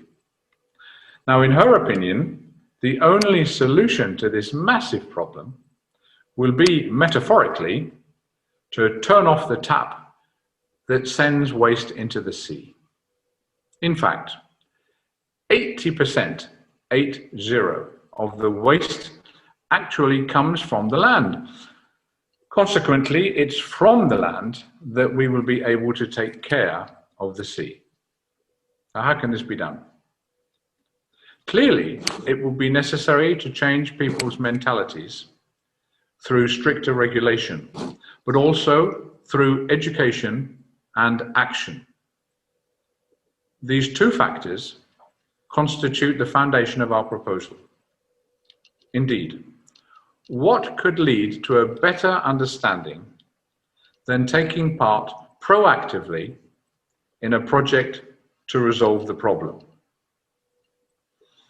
All the people who have taken part in a nature cleanup operation no longer just throw away their rubbish and ultimately become ambassadors to the cause of looking after the environment. Now, there's a cumulative power in our actions. More and more groups are proud to clean up beaches, riverbanks, and even seabeds, and that's fantastic. However, to achieve a really significant impact, it's important to attract media attention. One good way of doing this is to bring together individual or otherwise independent operations so that they are part of a more collective scheme, along the lines of a World Cleanup Day. Lions clubs throughout the Mediterranean region can make such a big difference by addressing this vital need, which is growing in importance every year, and which figures more and more in discussions with the youth community in our member countries. Now, how do we make it work? The proposed operation will have a double objective. Firstly, to federate as many Lions and Leo clubs as possible in the affected areas all around the Mediterranean. Secondly, to motivate other organizations, such as clubs and volunteer groups, to work alongside the Lions and Leos on the basis of greater visibility to achieve greater impact. As we have seen during the World Cleanup Day, and on a more local scale during the Lions organized French Environmental Challenge, called the Défi pour l'Environnement, a simple and practical nature cleanup operation brings together so many people around such a critical need. The operation makes good headlines, both in newspapers and on television, and draws in numerous participants when the scope of the operation is significantly widespread. So how about organizing this for the Mediterranean? Well, the organization is simple, relying on just 4 or 5 Lions coordinating the operation. The team will put in place for each district a general process in year N-1, which can be rolled out in the spring season of the following year. The team will also act as coordinators of the district's environment delegates. So, in terms of each coastal district, an environment delegate who will be part of the global service team will invite 2 or 3 members per region to join the team, whose role will be, firstly, to adapt the general process to local requirements and communicate it to all the Lions and Leo clubs situated in or near the coastal zones. Secondly, to set up a dedicated internet website. Thirdly, to make contact with local authorities in order to choose the cleanup areas and identify the municipal or regional services responsible for waste collection. Fourthly, to suggest potential sponsor partners with a view to securing finance for collection equipment and help in communicating with clubs and other groups, particularly groups of young persons such as scouts or sports teams. And finally, to contact the local media to ensure that the operation is known and talked about before the event, and subsequently to cover the event and publish its results.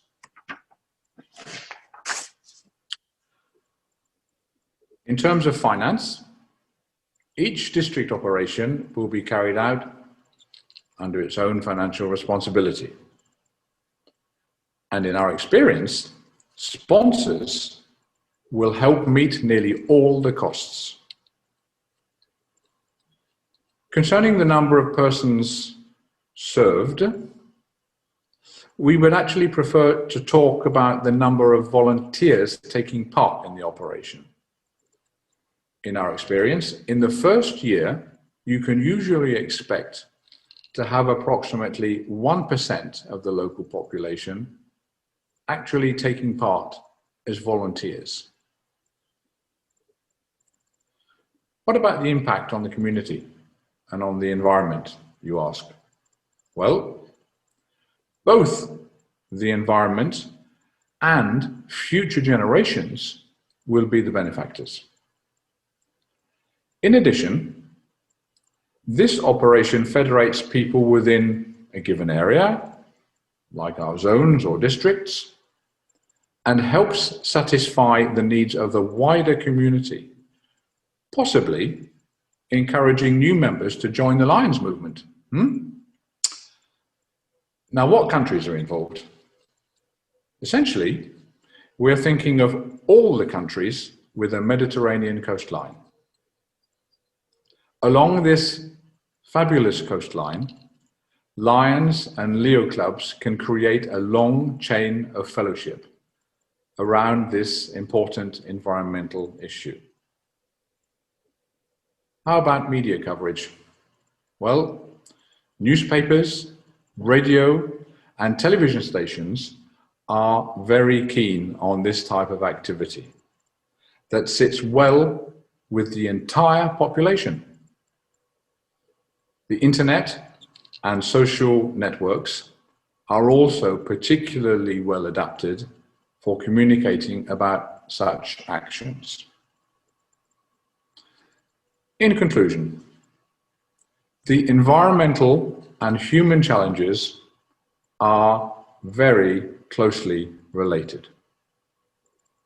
This federating project is the ideal opportunity to develop on a local and international level a fantastic Lions action to respect and make a positive difference to the environment. We could even call it a Lions crusade for the environment. Responding to this challenge, just like we did all those years ago to Helen Keller's call for us to become the Knights in support of the visually impaired, les Chevaliers de la Vue, with this project, we could become the Knights in defense of nature. Thank you very much for listening, and I hope you select this project. Thank you. Good morning to all the friends of the Mediterranean Solidarity Observatory. As chairman of the Lion-Fostomy Care Committee, I am pleased to present you this service. First of all, let's clarify what the stoma is. The stoma is an opening practiced by the surgeon in the abdomen of the patient, from which the urinary tract or the intestine are recanalized. Therefore, from that moment, the patient will have to collect what comes out through the use of a bag to be applied to the abdomen to contain the fluids that come out. Ostomy surgery is a life-saving intervention, but living with an ostomy, especially in the poor countries, countries can be very complicated. Firstly, if the ostomy is not done correctly, it can create many limitations for the patient. In addition, the patient will have to live for life with the bag to collect what comes out of the intestine or bladder. In the poor countries, unfortunately, the bags are not found or are very expensive. And the use of bags not suitable does not allow to contain these fluids, generating bad odors. The consequences are big social problems starting from the family, which in some cases also lead to extreme choices of these patients. Currently, there are no courses that make the training of surgeons to perform best practice in the ostomies. There are only courses for nurses that are usually very long, are conducted abroad and in English language. The problem is that not all nurses can have the time, knowledge of the English language, and the economic availability to follow it. So, in the poorest countries, there is no care for ostomized patients, who instead need very precise attentions. Lion for Stomachcare addresses this defect throughout its international traveling teaching team of doctors and nurses who travel to developing countries to train surgeons and nurses on best practice surgery and on the correct management of the ostomies. Lion for Stomachcare was founded in the District 180 TB in 1999. In the social year 2002-2003, it became a district service, and then for 5 times it has obtained the contribution of our foundation to carry out training courses in as many developing countries, last time in Zambia in 2099. The purpose of the short and intensive training courses are: in first, train doctors to avoid complications due to improper surgery. In second, is to explain how to create rehabilitation centers to follow these patients and their very special needs. 2011 saw the birth of a Lions Club committee to manage this service. Currently, the committee consists of 14 clubs that belong to 4 different Italian districts. From 2000 to 2020 were held courses in 31 developing countries. These are some photos taken during the training events held abroad by the members of the International Traveling Teaching Team, as well as some Lionistic forwards.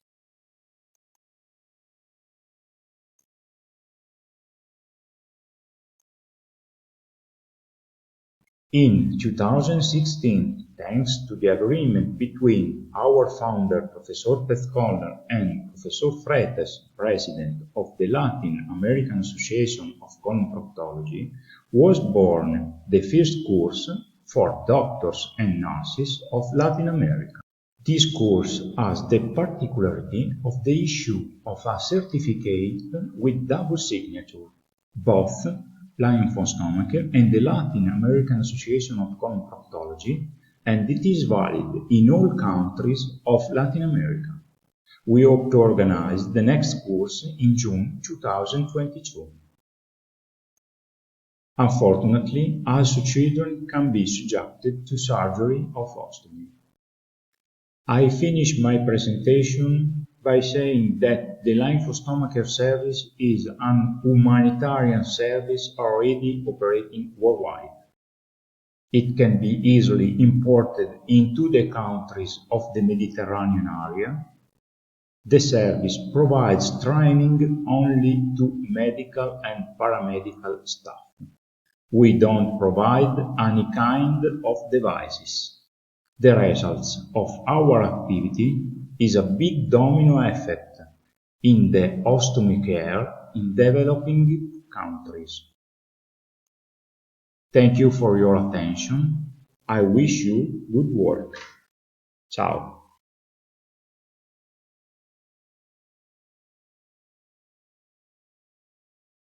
The sea, a place to preserve nature and biodiversity, is now the perfect example of our contradiction. A helpless, suffering place hit by the silent invasion of its worst enemy, the plastic.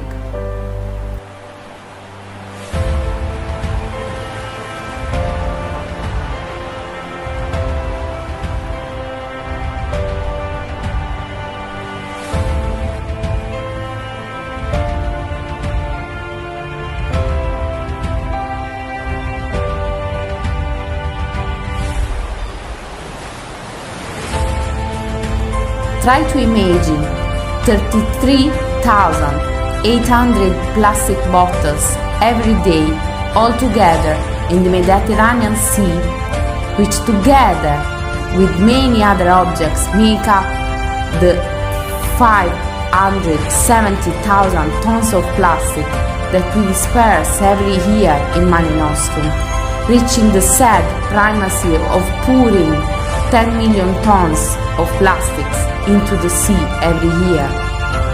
Any daily gesture, such as drinking from a plastic bottle repeated by 7 billion people, becomes a big problem by the environment.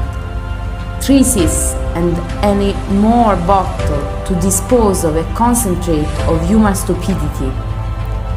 By now, we are all accomplices. We should be charged in the largest environmental disaster trial in history. And we just keep pretending that the problem doesn't concern us. Every year, every day, in every kilometer of coastline, more than 5 kilograms of plastic accumulates and then ends up at sea. The plastic we disperse is so much that we end up eating it. We ingest up to 2,000 tiny fragments a week, about 5 grams, like a credit card.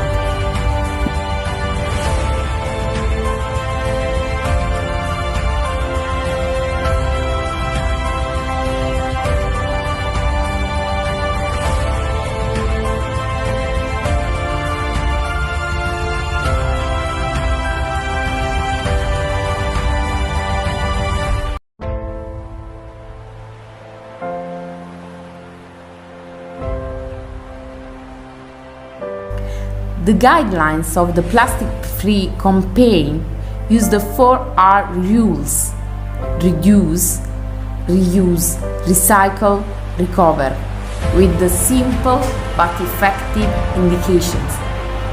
Eliminate the sale of plastic bottles from distributors and replace the supply with water dispenser on tap, connected to the water network. Eliminate single-use plastic items such as glasses, teaspoons, straws, plastic pallets. Limit the sale of products with excessive packaging, snacks, biscuits, packaged fruit juice, favoring the offer of juices, centrifugates and smoothies of fresh fruit.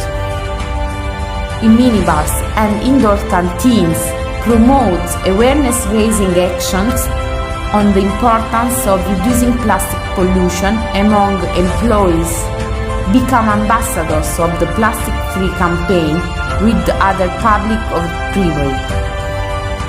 The phases of the project: preparation of the Lions National Plastic-Free Awareness Campaign, offering widespread environmental education and the adoption of the right lifestyles.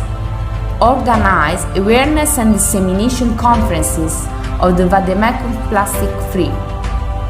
Implement Memorandum of Understanding with local Lions clubs and public administration, encouraging enlistment, volunteer personnel and local coordination, event calendaring, plastic-free day, plastic collection events on the beach, cleaning parks and public green offer valuable support for the study of business issues. Engage families for correct daily plastic-free management. Organize youth camp to clean up the environment. The service is available without a cost of performance that will be offered free of charge by Lions volunteer members and support staff. The expenses of training events by Lion experts will be borne by the host structures, schools, gym, social centers, ecclesiastical centers, reception centers, territorial health facilities, barracks, airports, which relationship of non-onerous collaborations will be carried out. Participating Lions clubs will take care of the dissemination, advertising and display of Lions. Ciao amiche e amici Lions, sono il PDG Nicola Clausi del distretto 108 YA Italy e vi presento il progetto di Service Mediterraneo del futuro, la tutela ambientale del Mare Nostrum e il lavoro sostenibile per le future generazioni. Finalità del service è la tutela ambientale del Mar Mediterraneo e lo sviluppo sostenibile del Mediterraneo in accordo con le linee guida dell'ONU e la centralità del ruolo dei giovani. Perché il Mar Mediterraneo? Innanzitutto perché è il Mare Nostrum, perché è affetto da molti anni da numerosi mali che hanno visto danneggiare il territorio del Mediterraneo, soprattutto dagli effetti dei cambiamenti climatici che si sono abbattuti su di esso e che hanno portato a dei fenomeni quali ad esempio la tropicalizzazione, gli sversamenti inquinanti, l'urbanizzazione incontrollata dei litorali, che hanno avuto come conseguenza non solo problemi ambientali ma anche a livello salutare e hanno inciso molto sulla salute delle popolazioni stesse. Per fronteggiare queste problematiche scendiamo in campo noi Lions con un ruolo ben preciso. Il ruolo di intermediari sociali e culturali tra le esigenze della comunità locale e le istituzioni, in un contesto in cui il Lions si colloca come ruolo guida, forza motrice di questi cambiamenti ambientali. Gli obiettivi del service sono in primis stimolare il dialogo tra i giovani del Mediterraneo, i veri protagonisti e attori principali di questo progetto, favorire lo scambio circolare delle informazioni tra i giovani, tutto questo reso possibile grazie anche alla presenza tra i partner di Adaptation Climate Change, che è un progetto di giornalismo costruttivo che propone delle soluzioni agli impatti ambientali, creare nuove opportunità di lavoro con la promozione di start-up per i giovani e coinvolgere ben 15 paesi del bacino del Mediterraneo con circa 200.000 persone nel primo triennio, per dare dunque al progetto una risonanza veramente internazionale. Per il raggiungimento di questi obiettivi abbiamo ovviamente bisogno di azioni. Quelle che noi proponiamo di intraprendere sono un forum di tutti i governatori dei distretti Lions delle tre rive italiane, che immaginiamo poter svolgere a Napoli, un centro studi per la circolarità dei flussi delle informazioni e delle conoscenze di tutte le comunità lionistiche e scientifiche dei paesi del Mediterraneo, che si terrà probabilmente a Castellammare presso la RAS Foundation, che è un nostro partner, e un service tecnico-economico con la partecipazione delle autorità portuali, delle comunità scientifiche e governative delle tre rive presso l'interporto campano di Nola. Tutti questi obiettivi non si potranno raggiungere senza la presenza di numerosi partners che hanno creduto nel nostro progetto e le cui rappresentanze hanno composto il Comitato Tecnico Scientifico presieduto dal me stesso, PDG Clausi, coordinato dal professor Fimmanò, che è presidente della Corte dei Conti, e composta dall'Università Federico II di Napoli, da Adaptation Climate Change, da RAS Foundation, dall'Interporto Campano, da Eurispes e da noi Lions. Sottolineiamo che tali partners hanno contribuito in maniera veramente fattiva e concreta al progetto e che quindi ci daranno una spinta veramente propulsiva. Io mi interrogo e vi interrogo, questa è una sfida possibile che risulta a noi raggiungibile? Io una risposta ce l'ho e vorrei condividerla con tutti quanti voi.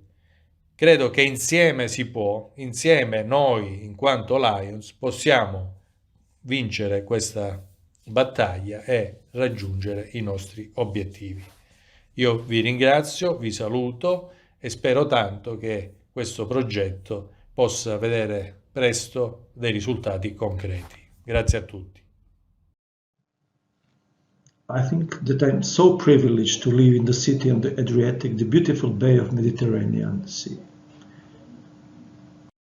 From the time immemorial, it was the crossroads of many nations who were mesmerized by its beauty and wanted it for themselves forever.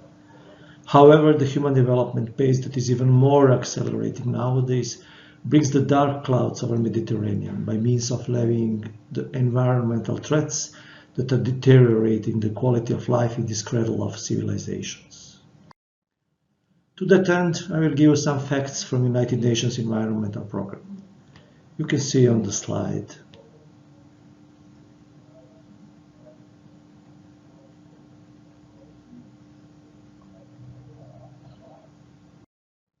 Some effects of these factors could be seen on the following slide, showing horrible aspects of the plastics in the sea and marine life, tons of garbage floating in the ports and polluting beaches, heavy marine traffic pollution, as well as sad stories of the extinction of the valuable species like Pinna nobilis and Posidonia oceanica, called lungs of the sea, which are raising the red flag signifying that something should be done to stop and possibly reverse this sad process. I can go on and on with these sad examples, but this is not the main point of this intervention. Instead, I should turn on our Lionistic response to these themes. Lions are globally engaged in the fight for the preservation of seas, and these activities are already under our ecological agenda. And there are multiple stories of how the lions have helped to preserve the sea. In Croatia, we are also constantly taking care of our Adriatic Sea in our activities. We have got our own Ecology and Environment Committee taking regular actions of seabed cleaning, testing of poisonous metals pollution and other sea preservation activities. Also, our flagship projects of International Lions Regatta and Lions Summer Camp are also ecologically oriented.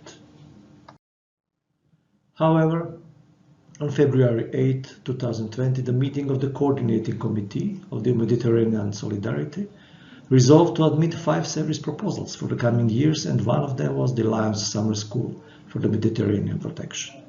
We can call this school Mare Nostrum in honor of all the peoples and civilizations who made the Mediterranean so great.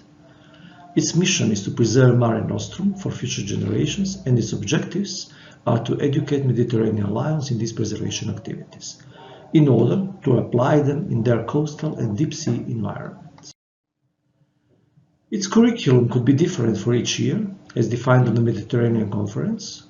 For example, how to oxygenate the sea, how to fight microplastics pollution, how to change urban planning in the conditions of rising sea levels, how to fight the depletion of fishing fund, etc. Participants should be from all Mediterranean countries. Its modus operandi comprises the following. Interested district defines the curriculum, the school's location and lecturers, and prepare the candidacy letter to the MSL. In this letter, the location and calendar should be firmly defined, as well as the local team that will organize it. Local Lions support as well as sponsors should be animated and secured in the meantime, and the budget prepared, stating clearly the cost of the project and fees that should be asked from participants to cover certain part of it. MSO board members, in accordance with acting district officers, received these letters and decide by majority vote the next venue for the School of the Mediterranean Conference, much as like deciding about the venue of future Mediterranean conferences. Chosen district then organizes the venue and holds the summer school for that year. Participants of the school afterwards prepare certain activities for the districts based on the subject that was covered in the school, and on the next Mediterranean conference, the proceeds of the school and aftermath activities are presented and evaluated on special thematic meeting. Hereby, I would like to propose to the board that the first such venue should be in Croatia, because we have already done a lot on that plan. We have designated the club and individuals that could drive these activities to the point of successful realization. And we can break the ice, proving this could be a viable Lions service activity for MSO. However, current inevitable problem of COVID-19 pandemics is questioning the right moment for the start of the school. My opinion is that the real value could be delivered only in situ, with direct contacts and discussion and associated fieldwork. Online school could also be done, but it misses not only the valuable fieldwork dimension, but also the motivating international dimension, so much cultivated within MSO. Regarding the calendar, it should be certainly aimed the summer, perhaps combined with the youth camp, so that ex-post activities in terms of the application of lessons learned through concrete activities in the districts of the participation of the school could be presented at the next Mediterranean conference. To conclude, a realistic option for the start of this activity is summer 2022, because I frankly do not see the essential level of recovery of the world from these pandemics in 2021. Necessary to allow safe and unrestricted travel and socializing that is in the core of our activities. I hope that Mediterranean Conference in Tunis 2022 will finally drive us back in the saddle and competently decide about this and other projects. Thank you.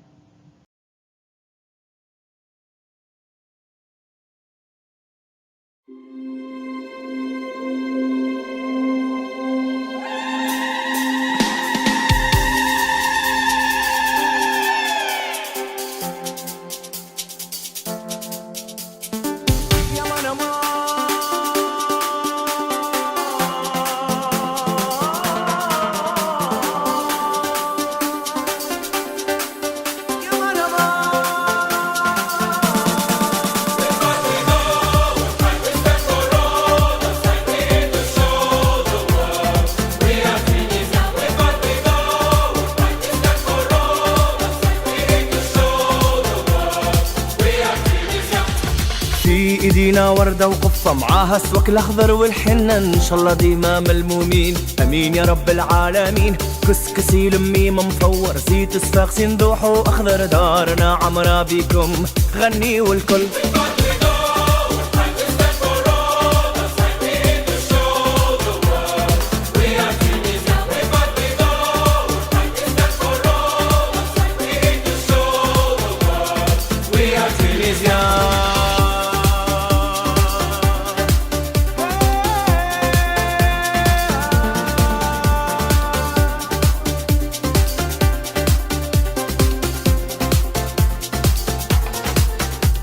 ياسمين وفلفل بلاد الكل نار تشعل في الطابونة ريحة بو عرق وبتفل وشمسة برقة هي الكل والمرسى راهي شامخة سوسة راهي شامخة سلم على أم الزين وغني والكل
سيدي منصور يا بابا ونجيك نزور يا بابا.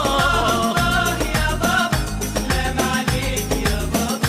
الله الله يا بابا سلام عليك يا بابا. سيدي منصور يا بابا. هي هي هي هي أشهد بالله يا بابا ما عشقت سواك يا بابا. جرح الحبيب يا بابا علاش سعيد واش حالي فيه.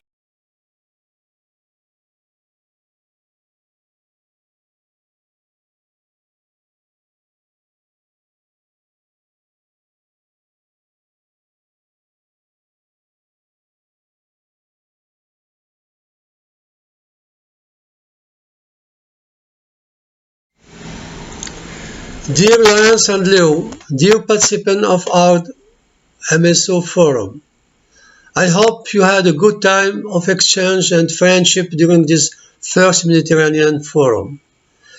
This was a very first experience that could be assessed, enriched, and renewed if needed. We have taken up the challenge together so as not to miss the occasion to meet during this forum, even remotely. It has given us the opportunity to discuss and reflect on our services and actions for a sustainable future for the Mediterranean area through our motto we serve. Thank you for your participation and contribution. A very warm take to the volunteer organizer on this virtual meeting. Thank to our LCI and LCIF leaders for their support and message. Finally, many thanks for the permanent support of the MD 108 Italy. Let's hope and pray that we will meet in Tunis in 2022 in good health. Thank you.